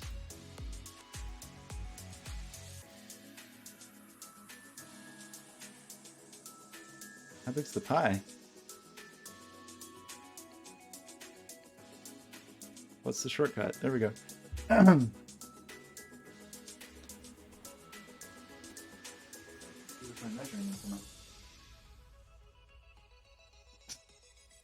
Oh, I guess I could just look that up, huh? Probably. Raspberry Pi dimensions. Raspberry.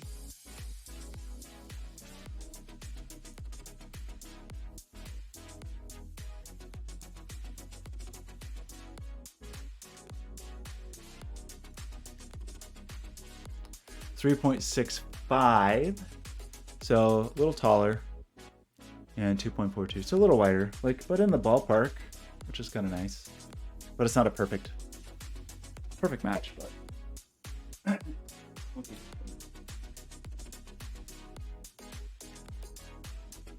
I know it's shocked. It's a shock that they're almost the same size. I shouldn't be surprised. Anyway, so if we had this, and then we had the Teensy, and our friend the Teensy was I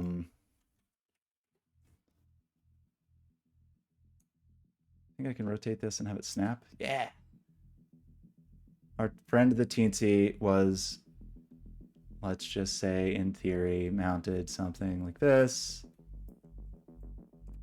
We can go design a real PCB. I haven't tried that. I would actually like to learn how to use so Eagle, I think, is built into, like, Autodesk bought Eagle and it's integrated in some way with Fusion, but I think there is some separate PCB design thing, so I should probably learn how to do that, because really I always use fritzing, and I don't think that's a thing that is really recommended you should use.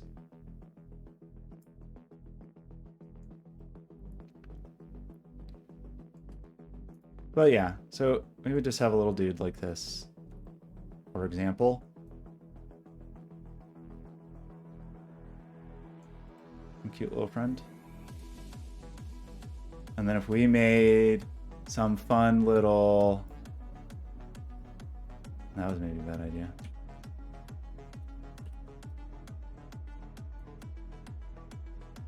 Why didn't you move the teensy also? Sure, there's a way to center this relative to the other thing, but it wants to snap to the grid, so I'm just going to let it, because I don't know really how to navigate this software. But I'm sure there's like a constrain this thing to this thing, please button. But anyway, it was something like this.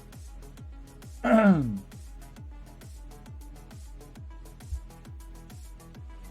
mean, really, I probably want this centered. There's probably a way to do that, right? Surely there is. Smooth. Move? Sure there's a snappy guy, right? Set pivot. Why isn't the pivot centered?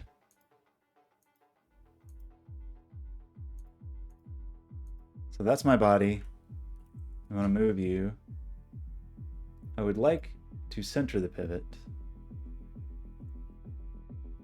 How do you think I do that? Well, probably would have been easy if that wasn't in the way.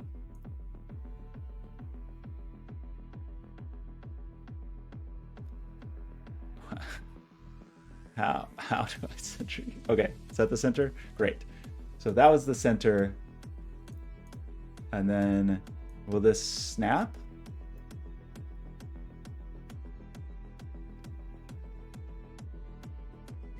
So that's a relative move. Point to point. So, okay, so I can do that and that will center that perfectly. That's quite nice. So, or, you know. How do I get you out of my face? Oh, I have to, it has to be like a point. A proper point, it would seem. I like the point to point. Point to position, how about that? Point to position.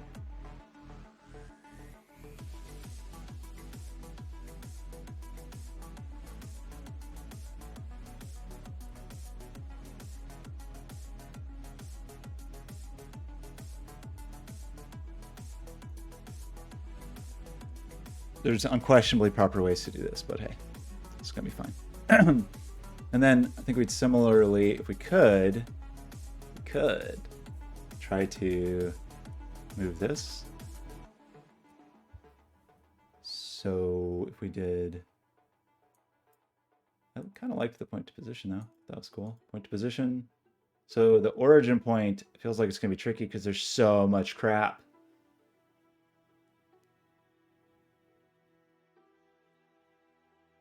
Like, how could I possibly? Oh boy. So maybe it needs to be a free move with a set pivot. Pivot looks centered there.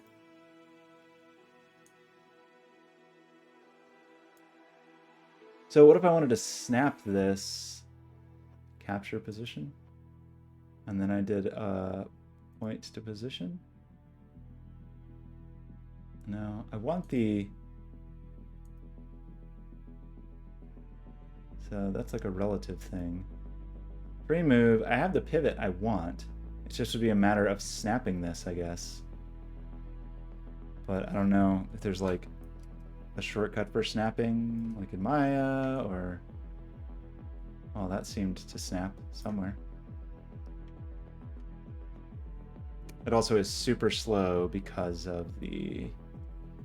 Yeah, it's kind of lame, actually. I would like to just take that pivot and move it to a set position, not a relative to position.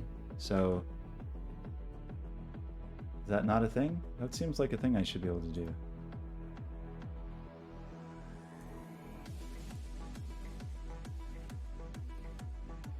Maybe I just did it. Oh, I forgot what I said on the other one. 30, negative 30. This would be 15.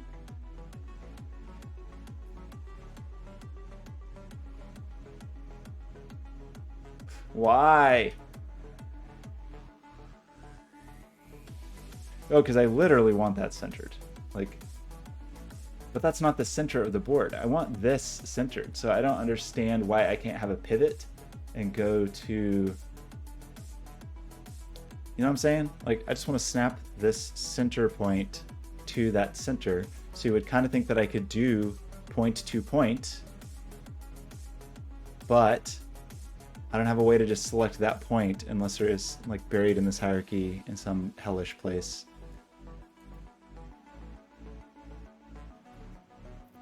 I think Fusion is good. I think I just don't know how to use it. Like compared to other things I've used, it's definitely I'm into it. It seemed almost for a second like I had the thing that I wanted, like for just a brief moment.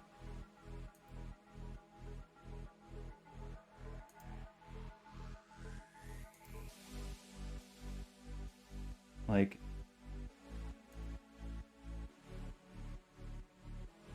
if I wanted a center point between those 2 points.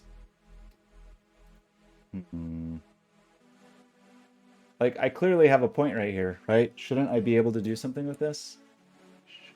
Like, if I want to set it absolute, why can't I set an absolute position for this object? Doesn't that seem like a thing I should be able to do?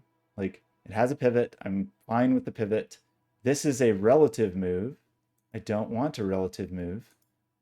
I want an absolute move. But when I do point to position, I can't select that point because I just select, I mean, unless that's it. If that's literally it.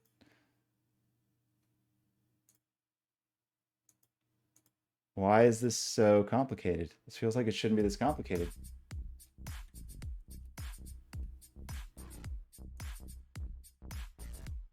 The pivot is right there.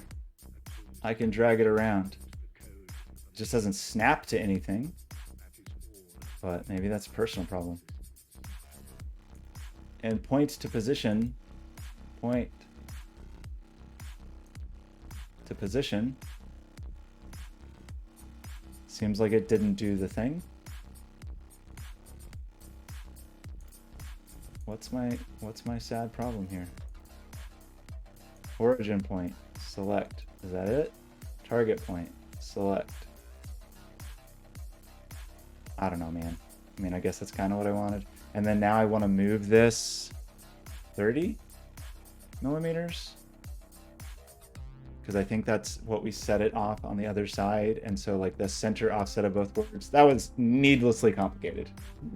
Clearly very needlessly complicated. Especially since the whole point of this was just like try to locate some holes. Pretty silly. Because the actual thing I want to make, now that I really think about it, is just, I want just like a 3D printed piece of plastic that, like that's the PCB. That's all I actually care about. Everything else I don't really care about. So can I like select all of these and turn these off?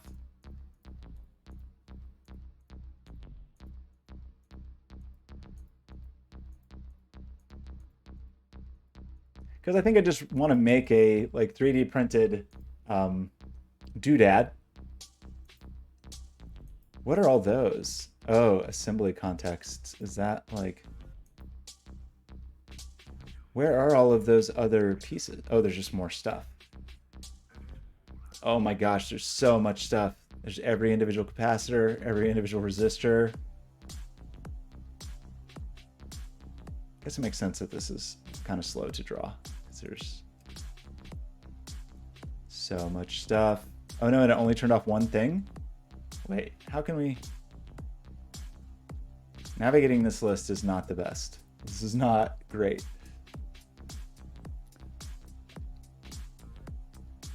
Okay, wait, there is a tiny little scroll bar over here. So can I not click here and then scroll all the way down and click here and have everything selected and toggle visibility for everything? Doesn't that seem like a thing a human should be able to do.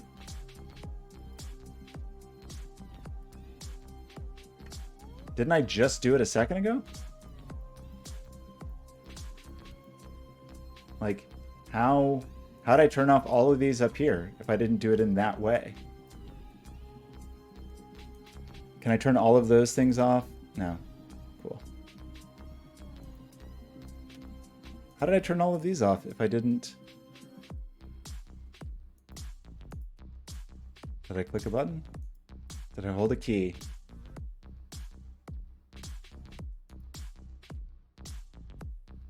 Like, show hide. Okay, there's a show hide button. Great. So all of these, and we'll show hide. Will that toggle them, or will it set them all off? I think we've made it mad.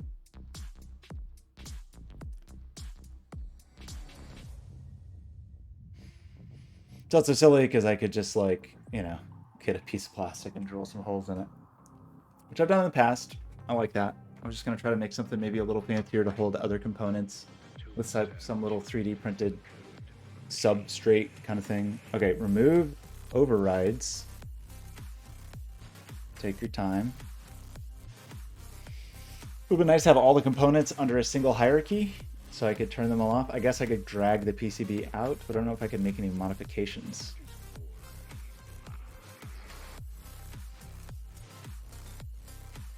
Really doesn't seem like it should be this slow. It's very slow. Try to hide all these and we'll wait for a long time. I mean, it's a lot of stuff. It's a lot of geometry, admittedly. I don't think I had really processed how much. And there's really no reason for me to have this fancy model, except that I like it. I could have just done this exact thing that I did over here and located the screw holes. Okay. Anyway, we now have just...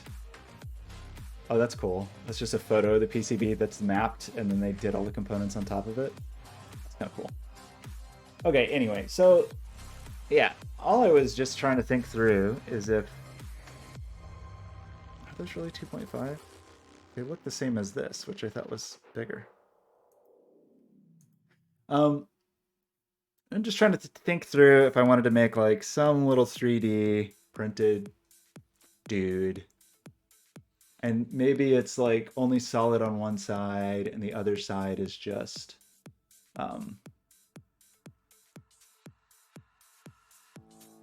whatever. Fill, whatever the like crosshatchy fill is. Okay, so just in theory, just if we're gonna make that thing.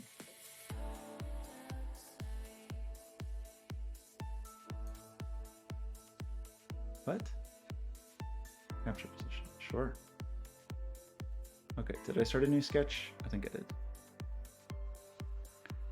And just say we were gonna make a fun rectangle that enclosed these items. And let's say that rectangle was some dimensions that I should have just put in there.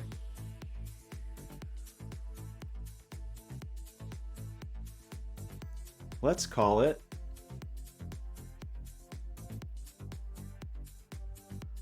(125 by 95) or something like that. Seems too big. 120.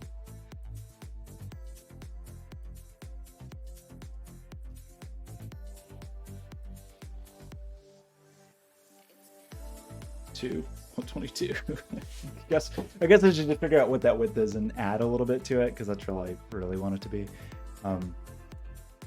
Or, you know, like build it to the dimensions that fit this and then just add an offset to it, but whatever. Let's just... I'll just eyeball it for the moment.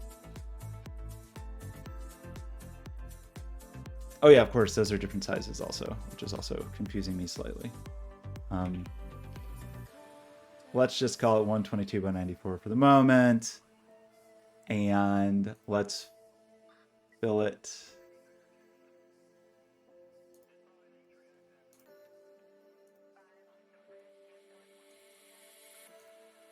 These, I don't know what radius we said.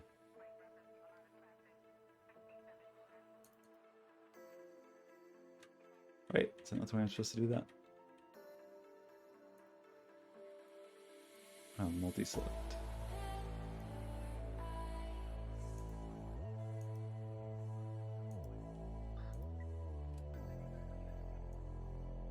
Where do you set this radius?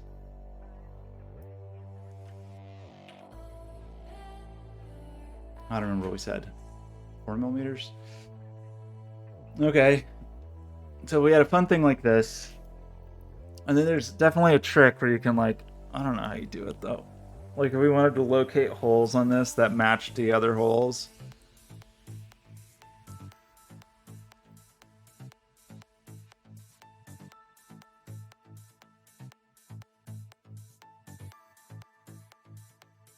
You know what I mean?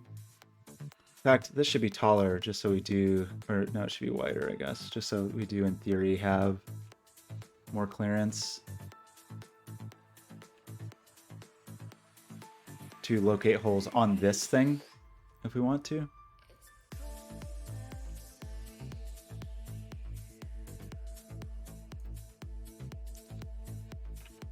So maybe that is fine. 2.95. So, you know, if we had something like this, and then we just wanted like it to have some radius amount, and then for that to have like little offsets to little round dudes that would be located where the holes were for our devices. So we're not like printing a giant solid piece of plastic, we're just printing this like mounting bracket basically that we can mount other stuff to. And right now the only things we'd be mounting are these two things, but in theory we could mount other things. And that would be, you know, potentially a kind of nice thing, right? So if we want to create points, like to center a point in a thing, I don't know how you do that. If I want my points to match the middle of these circles, for example, I don't know how you locate that. Like what's the way to do that? Especially when something is in, like that's a whole nother body and it's a whole nother sketch. So do I have to go into that sketch and add points? I think maybe I do actually. I think that might be the way you're supposed to do it. So like if we go into this other sketch, oh, but I moved it. Oh no, what a disaster. Oh boy.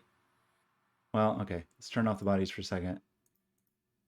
So if we're in here and we went in and we were gonna do something fun, like locating some points in here.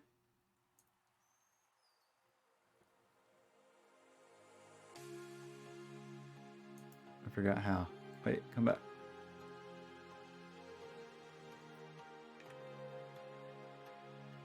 We want to edit this sketch, which is a beautiful disaster. And then we want to add points. Can't I just stick a point there? And a point there? And a point there? And a point there? And a point there? And a point there? And now, if I go hide that sketch, but show this body, do I have access to those points? I thought I did, but it kind of looks like I don't.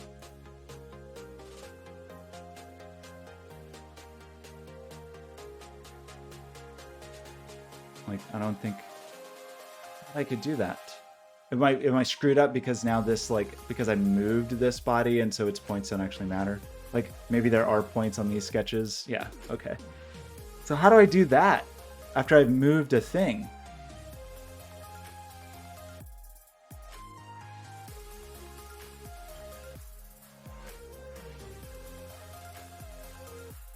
Like, I can reference this other sketch, I think.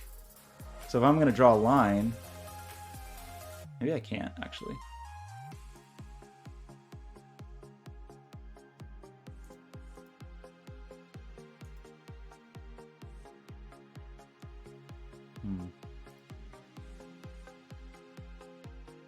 So that's just snapping to the grid, though. So how do I snatch? To show projected geometries. Maybe that's the thing I'm thinking of.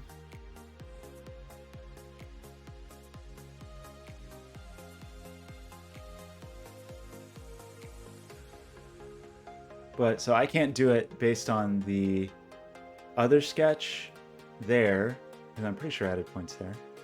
Or, you know, the middle of here. It only wants to snap to the grid. So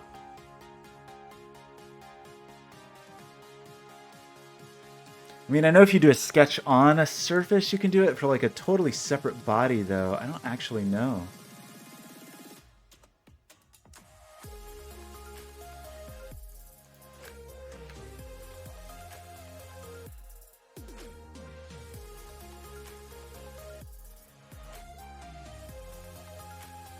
I'm sure this is a thing that isn't actually hard at all.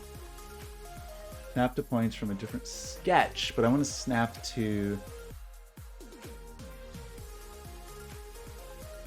There's project.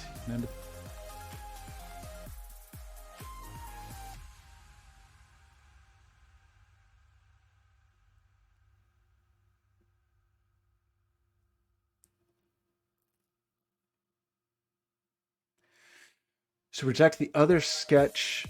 Like I moved it, so am I in trouble?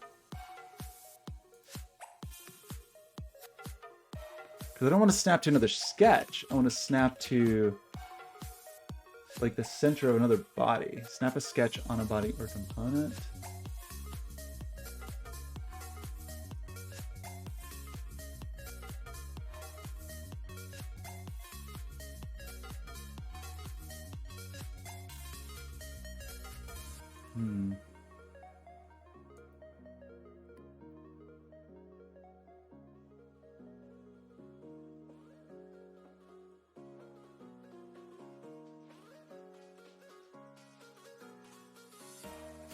How do you do it? It seems like it shouldn't actually be that hard.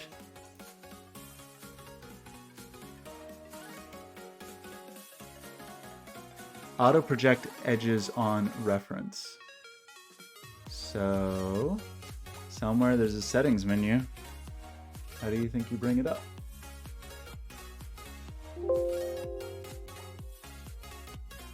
Under design, auto project edges on reference.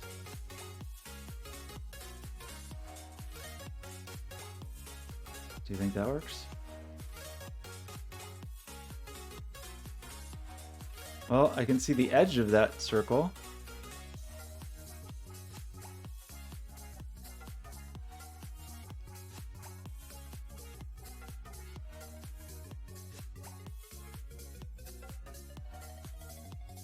Oh wait, I can do this thing, right? Where I like hover over this. Oh, how do you do it? I don't think it worked. Okay, but can I do it here now? Yes, I can, but that's like, that's not where I want to be. How do I do this?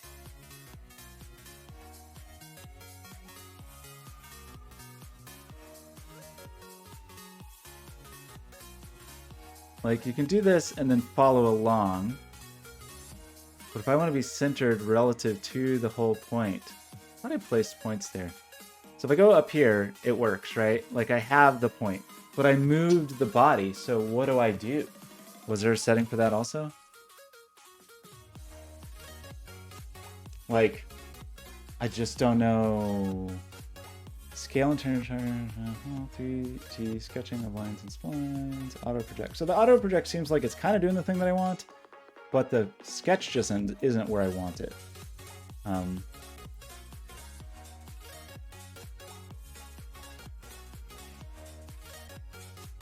I think there is actually a trick where you could have a circle, and then I want to like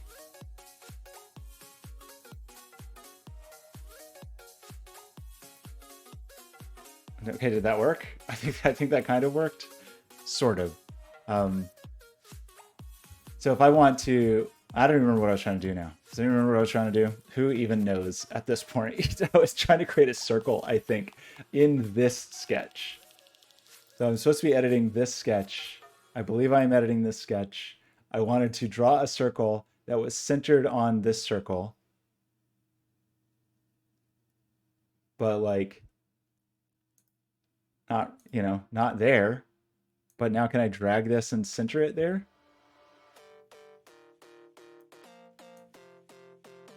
It's right there. Just get... Okay, but maybe I accidentally did a constraint that made it... Oh boy. We're doing great here. Like if I have a circle, can I drag this circle and center it in this circle? That seems like a thing a human would want to do, right? It was showing the center point. So yeah, that is constraining it to the edge of this. Okay, I have another idea. Can I create a point relative to this? Okay, I think I did it. Did I do it? Did I actually do it? Seems like I had to create 2 points to do that, but I think I did it. Good grief. Okay, so, you know, if the internal hole size was, I guess we could just call it 2.5. Because if I have a washer, who cares? And then there was a, so this is actually probably something that would be smart to replicate in some way, right?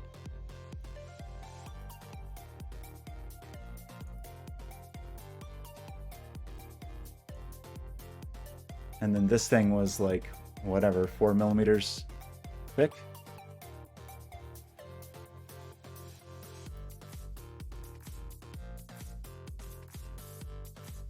So the internal radius, so then it's,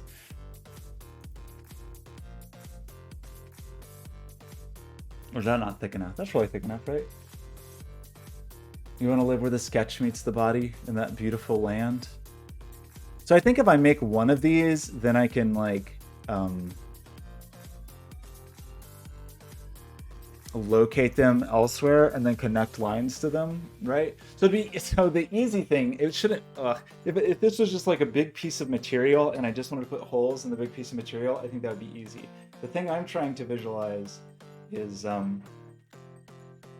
not that. So I think I can do an offset path and make it like -2 millimeters, and that means I get this like 2 millimeter border, and maybe 2 millimeters isn't really thick enough. So what I'm imagining, so that actually means this should be 2 millimeters both sides, so that should be 6 millimeters. So what I'm imagining is that I have like this frame, and then floating in the frame are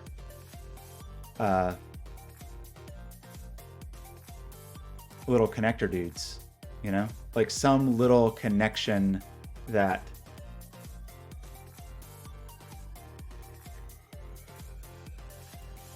so how would you do that? Would you draw a line and then like extrude the line in some way? Would you do a rectangle that is like, what do you think the right way to do that is? I just want like a little, you know, say there's like 2 little arms that come off here, for example. Really even just 1 little arm, I guess. Would you... It sort of feels like you'd want a rectangle. Would you want a 2-point rectangle?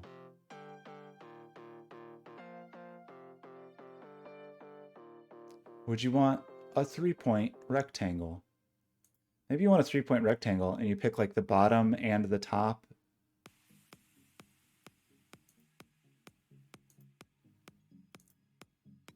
Something like that. Although that's clearly not where I want that to be. So like really, that's not really right. Yeah, like little standoffs. Oh, like just do the full tray.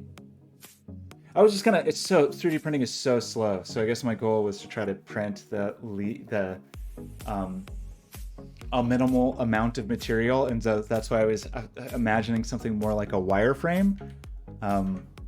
But it's obviously a huge hassle and is obviously way harder than just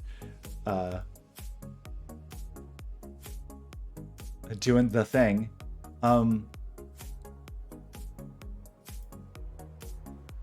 Like, how would you do this? Well, I wanted a rectangle whose width was determined by the width. Okay, is that the secret here? Is like where we can make a constraint. Is this the secret? I think this might be the secret. If the constraint is equal, so that this is equal to I don't know how to do that. Because I need a construction line, I guess, because I can't get the radius of that. Maybe I can do this.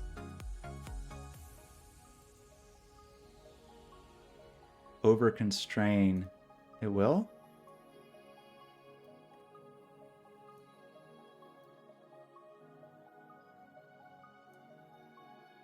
Well, okay, so that width is already determined. So why can't I do that? Why can't I say, hey, I want this equal to this, basically? Like, I want this equal to a radius I already have.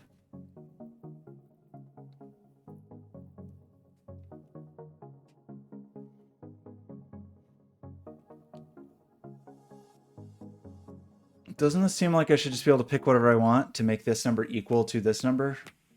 I mean, is there some...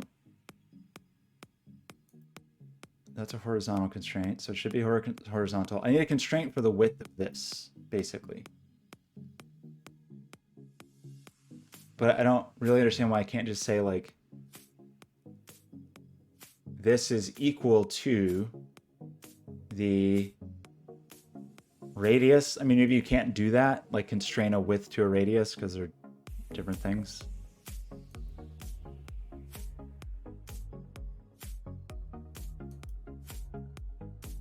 Like, I could do this, and it would work instantly. It's just the radius thing. I mean, here's the actual answer, I guess, is I can just... Seems like you should be able to do that, though. Seems like that this thing a human would want to do is constrain the width of a rectangle to the... I mean, in fact, that's just a center point rectangle, right? And so if I just had a center rectangle, and then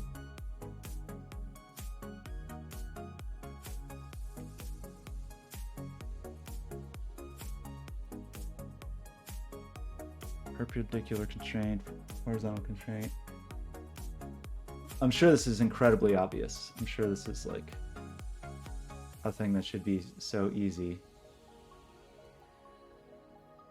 Right? Let's see. Fusion 360 constrain width to radius. Like, that seems like it shouldn't be a hard thing.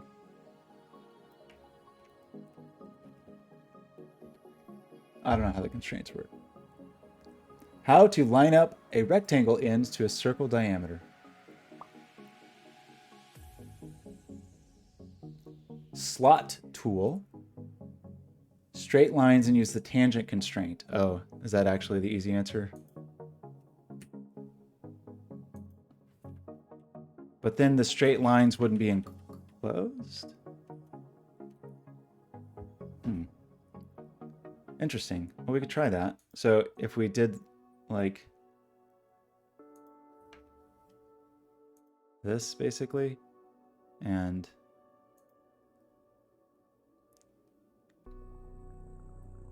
this, then can I just pick that then as an enclosed? Oh, I can. Well, how about that? Well, that was easy, but it seems off. Did I mess up my tangent here?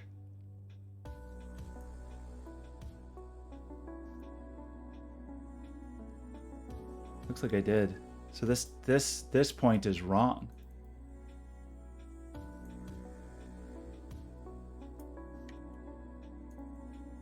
This point...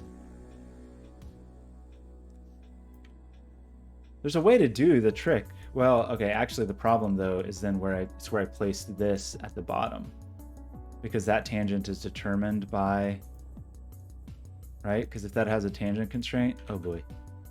So that last line is just bad. And the inner line is also bad because it's on the wrong thing. Actually, the outer line is right, the inner line is wrong. That's my issue here. So I don't know if I needed that.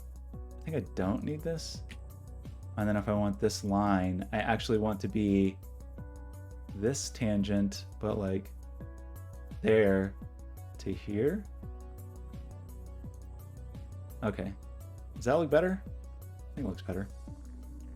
What a pain in the butt. I'm sure there's a way to do this very easily. I'm sure there's like some incredibly obvious, easy way that's like, oh, of course, this is the way you do that. And then I guess, you know, over here, we just do, I missed the button. I don't know, this might look dumb, but I think I can click anywhere here. I'm not really clear on that. Like if I, like how can I make sure that I'm, yeah, right angle. So I think that's right. So can I do it even if I put it somewhere dumb? Will it figure it out? I don't know.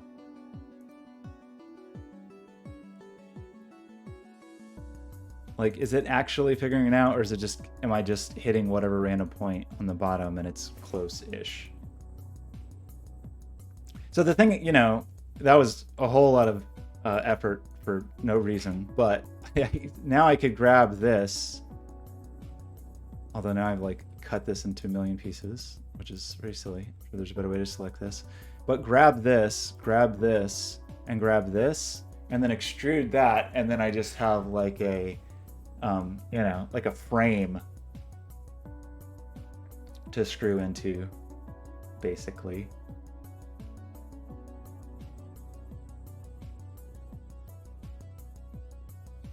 I still don't exactly know how I was able to locate that point. How did I do that? How did I locate that point?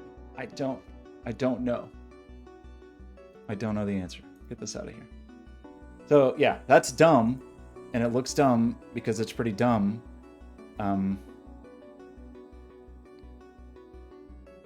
And you know, like there's probably some cool way that I could have made sure that it was reproducible. So I could like take one of these and make it and then like instance it around and still connect to it. But I don't know if I can do that in the sketch. I think I need to do that in the body.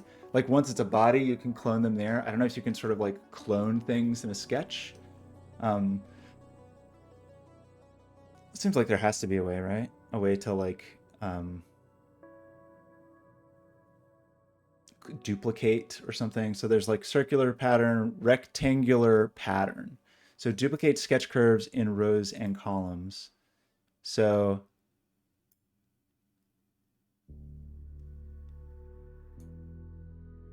you know, this kind of thing. And I should know that distance. I should know that distance. What was that distance from corner to corner? Do we still have that file open? What a tragedy if we don't.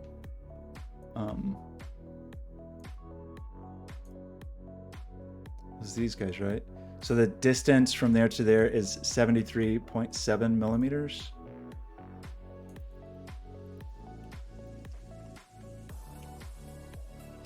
I actually would like to clone. Can you only do one axis at a time? That doesn't seem right. Why is my... What was the distance of those outer holes? Oh no, those are 78.7. So that should be perfectly centered there. Though I only really want...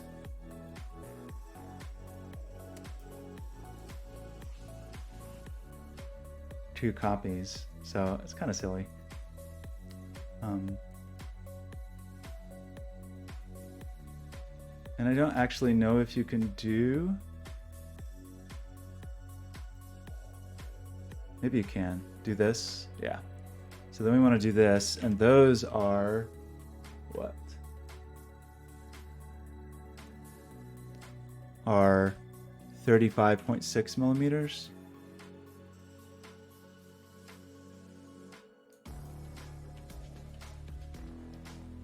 And then those would be, we only want 2 of those. Yeah. Okay, that's how I should have not done those in the first place, probably, but hey. So that gives us that outer radius. Is that good enough? Does that like let us select this? It doesn't. So we do need the inner radius also. So if we then take the inner radius and do that same thing, I'm sure there's a way that I could have grouped those or done them together or something. In fact, let's just try it. Let's try to select both of these things, which we feel like is in the right place, but who can say? And then we want to do that rectangular pattern again, and it was, I already forgot, 2.9 inches and 1.4 inches.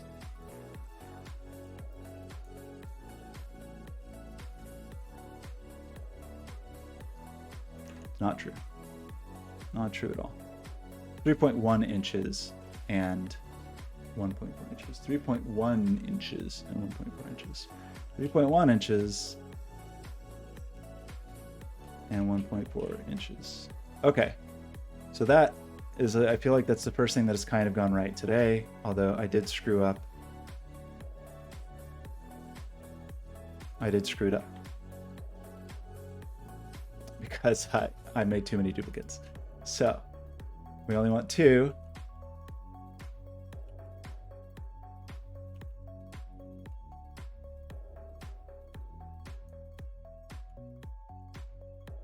Why can't I remember these numbers?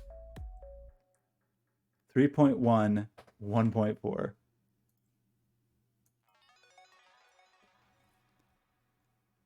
Wait, did I lose my selection? Guess so. We're gonna get it. We're really gonna get it. Create rectangular pattern. 3.1 inches. No. 3.1 inches. 1.4 inches. Oh my gosh. What a triumph. So then do we try to duplicate those other things? Or do we just draw them? Do we just draw them? So the Raspberry Pi board, was I able to actually center those points, or was that just some miraculous stroke of luck? Because we really do this? That's funny because that actually does look centered. Oh, maybe these holes just are centered and it makes life easy.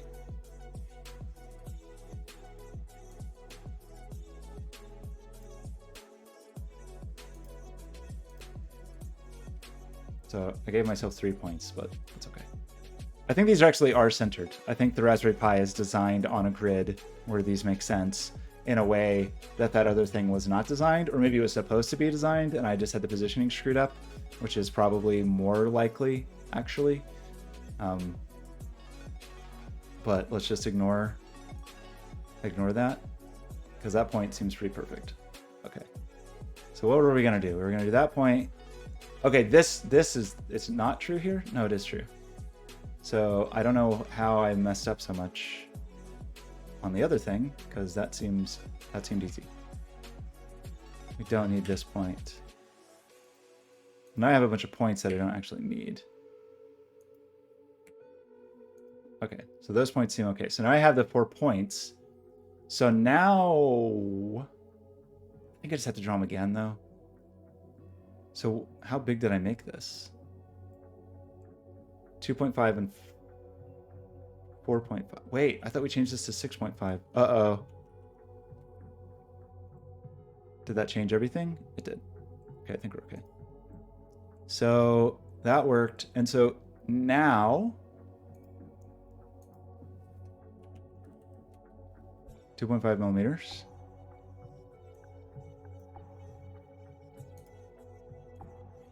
And 6.5 millimeters. Millimeters. And then we select both of these and we do a rectangular pattern. The problem is I don't actually know those distances, but it looks like they're on like some reasonable you know, some reasonable number. So I think it'll be easy. In fact, that looks correct. And 2 of these. And so this hopefully just lines up perfectly. Yeah. Okay. So now we have those for whatever that's worth. The thing we're missing is the fun bars. Like, how do we want to do these bars?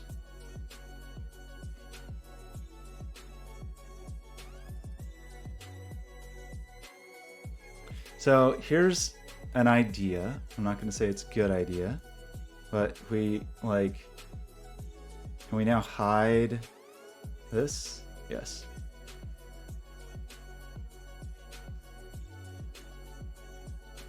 So we can go here. Problem is I need a point. I need a point that is, what does that purple mean? Was that the like a reference thing?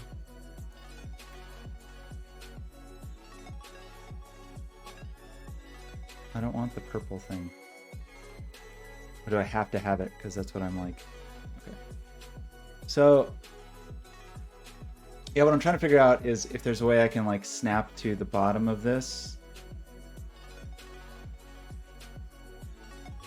But I want it, you know, I want it. Maybe I can do here to here to here. Okay, I think we got this. I think we want a 3-point rectangle. Is that right? So if we started here and went here, no, you can't like chain them.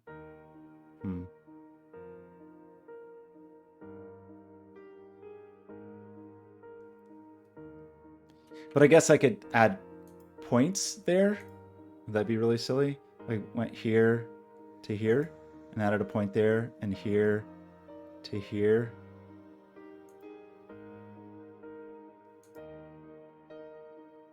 Maybe that's ridiculous. So, because the thing I want to try to do, I think, and this might be a terrible idea, is to then draw a 2-point rectangle by like locating here, going here, clicking here,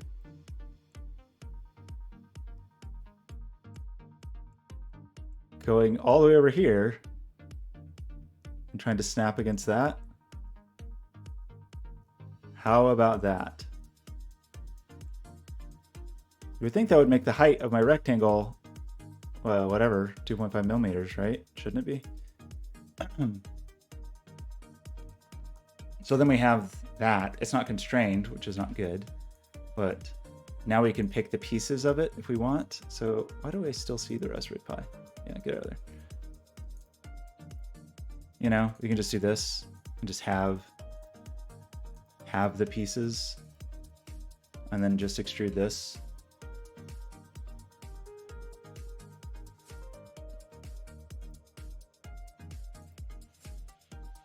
And presumably do the same thing up here. But I'm sure there's a better way to do this without having to create 7,000 points. But I do love that you can do this like very snappy snap. That's quite good. So 2-point rectangle, start here, go here.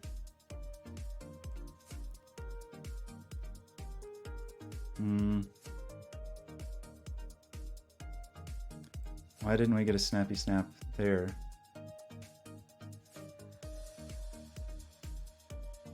Okay, got a snappy snap. Okay, so that gives us that thing, and that's really what I should have done down here to begin with. So let's go delete these. And let's turn off this body. And now I think we can just do this much more easily if we just create a bunch of points. So we know the center. There. Anyone ever watches this that really knows what they're doing, I'm sure they're going to be appalled, but hey. Does that mean my radius here is wrong? I don't think it is. Maybe that pi radius was like slightly undersized. I guess it would be if it's for the screws. Okay, and then we're gonna try our 2-point rectangle trick where we will snappy here. And then snappy there.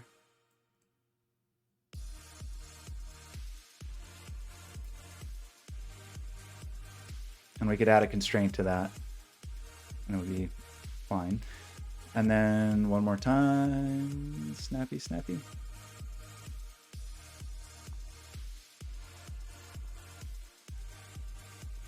This is like perfectly on the grid, suspiciously. Must just be the way I offset it. Okay, we got this dumb thing. I mean, this awesome thing. And now we should just be able to, like, select the internal areas that we want, you know? I feel like this was so much work to do something so simple, but we're learning. You gotta learn. You gotta be bad at things. That's my whole goal with this channel, is just to be so bad at things that people can see, like, hey, you gotta be bad at things, freaking not be bad at them. I don't know if this is going to be structurally sound. I'm going to say no. But I'm going to say it's going to be way faster to print. Is it going to be any better than just me drilling some holes in a piece of plywood? No, it's not. But it's good practice. Is it good practice?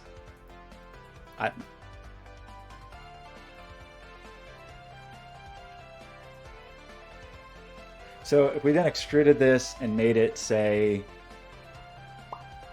I don't know, 4 millimeters? Maybe that's not enough for such a skinny thing. But let's just say for now that it's 4 millimeters.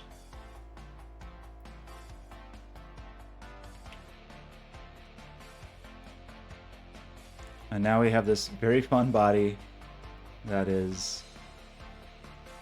Was that so much work to make such a simple thing? What's wrong with me? Okay, so plug in the printer, like that first. Plug the printer into the thing that we've been plugging in every other thing in the stream.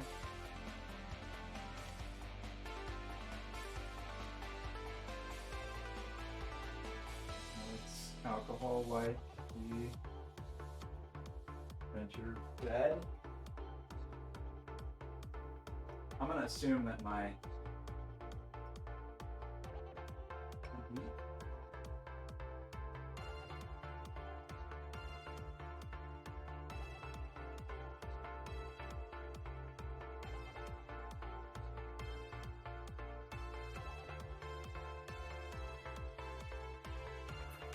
okay, and then auto.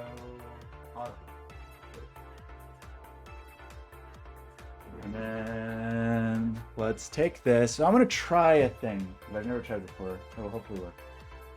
We can unplug this.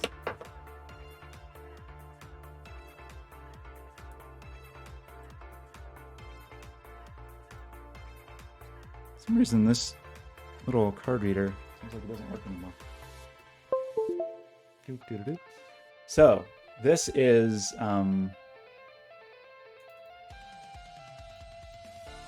frame. Why did we take so much time to make the simplest possible thing on Earth? Because, you know, that's how you learn, right? So I'm gonna tell myself anyway. So let's save this as a mesh. And we want to just send it to Cura and see how it goes. And the thing I'm gonna try is to only do infill on one side. Maybe that's a horrible idea, but I'm gonna try it.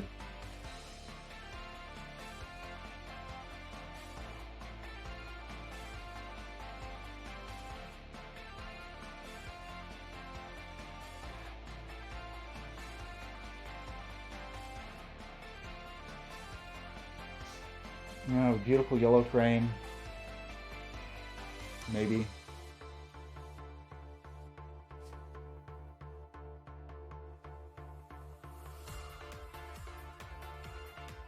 It's just so much work for such a silliness, but it's okay. Okay, so we've got this thing. So here's the thing I just don't understand. Like, okay, top, bottom. Can I say bottom thickness is 0? Is that a thing that is allowed? Seems not happy with that.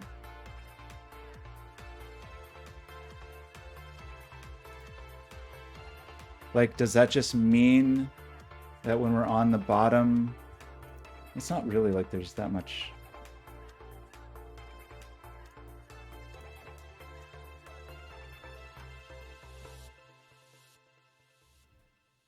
Like, does it really matter? Let me do standard quality. Discard changes, slice.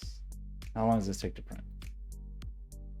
That's an hour and a half standard quality. If we do not so great quality, it's an hour and 4 minutes. So it's not that different because it was 56 minutes just based on this number of layers. I don't know that it really is going to matter for the size though. Like, all the layers look the same anyway. So I feel like it doesn't really matter. I think we just do it. Right? Just do it. Just go for it. I think the last thing I printed was called frame also. So CE3 frame. I don't know. I don't know.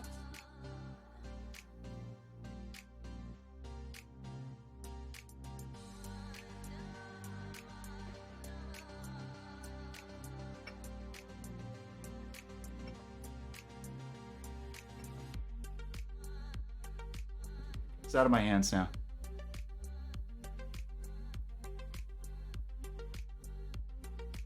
I made these 2.5 millimeter thinking that I would use 2 millimeter screws. So I should have too much play. I should have too much play, if anything. So I was thinking in the more as like, you know, they're just big old dumb holes. They should be bigger than, well, actually that's not true. The ones on the, did I make a mistake? Maybe I should have just done the center ones. Those are only 2 millimeter. Oh yeah, well, so those call for a 2 millimeter thread, but I'm sure that means that they're actually not 2 millimeter, right? In fact, did I pay attention to that? I don't know. So these are for M2, so these are for 2 millimeter screws, but it looks like they have a 0.2 millimeter clearance. I think that's what that means. I think that's where that extra is coming through. So I think that's their clearance. So I'm 2.5, so I probably should have made them 2.7 if I was going to use 2.5 screws, but I was thinking I would just use M2s. But M2s are really tiny, right? I don't think I have any. But let's just ignore that for a minute, because this will just be a little test. Just a fun test. Okay, I think I'm done for today. Did I actually come to any conclusions? I think so. I think I want to get some of these. I think this is what I'm going to use. Try to fit all of the electronics, you know, electronic wiring harness and teensy will all fit on this thing. That way we can just totally design it on a breadboard and then just port it over very easily. And I think it'll be fine. Depending on how compact I want to be, we may have to do some little slices, but we may not really. Like, I don't really have to be that compact. If I do it that way, then it's not perfectly, it wouldn't be a perfect match for the breadboard. I think we'll have room to easily add some buttons if we want to, and so on. I just am not decided. I guess I really need to figure that out. But I think we're done. I don't know, whatever. I think I'm still so new to using Fusion 360 that I feel like every time I do it, I'm just totally floundering in an absurdly embarrassing way, but hey. We appear to be drawing shapes over there, so whatever. We made an object. Did it really need to be 4 millimeters thick? Probably not. I don't know. It's either going to be too rigid or really not rigid enough at all. Oh, you know what I didn't add to this? Funny story. I didn't add mounting screws to mount the frame to anything, but I'm just going to ignore that for the moment and just call this a test print. Because it is. It's just a test print. And the size looks kind of good. Looks kind of good. Looks okay. So we'll just do a test print of this. I probably should have printed it thinner so it'd be faster, but whatever. It's good. So Kyle, thanks for hanging out. Binary, thanks for hanging out. Maybe I'll stream again later today. Well, I don't know. That is true. Oh, I ordered a drill today. There was such a good deal. I couldn't resist. I didn't even. So I've been like for years. I have some terrible old Ryobi drill, and I've been like having manufacturer paralysis as far as what company I wanted to go with. You know, because you know once you commit to your battery format, you've like committed for life. But I was leaning towards Makita. I think that's how you say it, the Japanese company. But then there was this insane deal I saw today for Milwaukee tools, which are by all accounts are quite good. Milwaukee, and there was this crazy deal that if you gamed it just right on Home Depot, you got like a $250 $250 hammer drill set, hammer drill and driver for $100. And so I was leaning towards not getting Milwaukee. I'm still like not totally sure I made the right decision, but whatever. I guess I don't have to feel fully committed if it's just the drill and driver. But yeah, so this crazy deal is really you get this $97. You can get a secondary item if you want. I chose to just not. I'm just going to return that or not pick it up or whatever. But the you get this fancy hammer drill. So, and it is the Milwaukee Fuel. So it's their fancier 12-volt line. And then this driver, which is normally $229. I got it for $97. If it actually goes through, maybe they'll cancel it because they realize that everybody's trying to game the system. And that's with 2 battery packs also. So that's 2 battery packs, 1 charger, and then it is a hammer drill, not just a drill, which is nice. And then this driver, and it is their fuel line, which is supposed to be good stuff. So we'll see. I'm pretty excited about it. I have been waiting so long. My drill is like, ugh, this poor like very lightweight Ryobi has served me fairly well over the years. 7.2 volt Ryobi, but it's time to retire. I think it did its job. It was noble. I don't want to buy another weird 7.2 volt battery.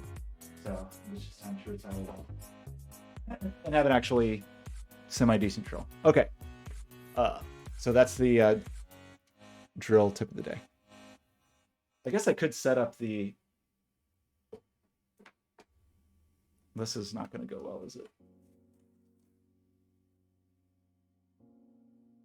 I should just I guess I could set up Octoprint or something and stick a camera over here. But we're doing it with my beautiful yellow filament. As long as I just hold it. It is one of those squishy tripods, so I could like form it around something. Look at it go. Little guy. I'll give myself motion sickness. I don't even get motion sickness, but I feel like this might do it. Uh-oh. Uh-oh. Something bad is happening. Okay, I'm gonna go figure out what bad thing is happening because it shouldn't be making that noise. Okay, goodbye.